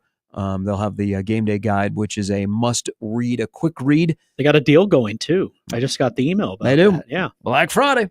Counterread.com. All right, that'll do it for us, everybody. Thank you very much. We are off until Monday, so enjoy the family, the food, the football. It's thankful to all of our listeners out there. You're dedicated. You're loyal, not only this show, but 1620 The Zone. We take you places, and we have things that happen, and you go, what the? So we're glad that you have stayed with us. So I am grateful for our team here, our entire staff, and, of course, all of you. On behalf of Jimmy, behalf of Peter, have a wonderful Thanksgiving. Live, laugh, punt. Be safe. Make memories. Enjoy Friday. And then we'll talk again on Monday when we're back in at 6. The Connor Happer Show from Vegas is coming up next. For Peter, for Jimmy, I'm Gary. Happy Thanksgiving, everybody.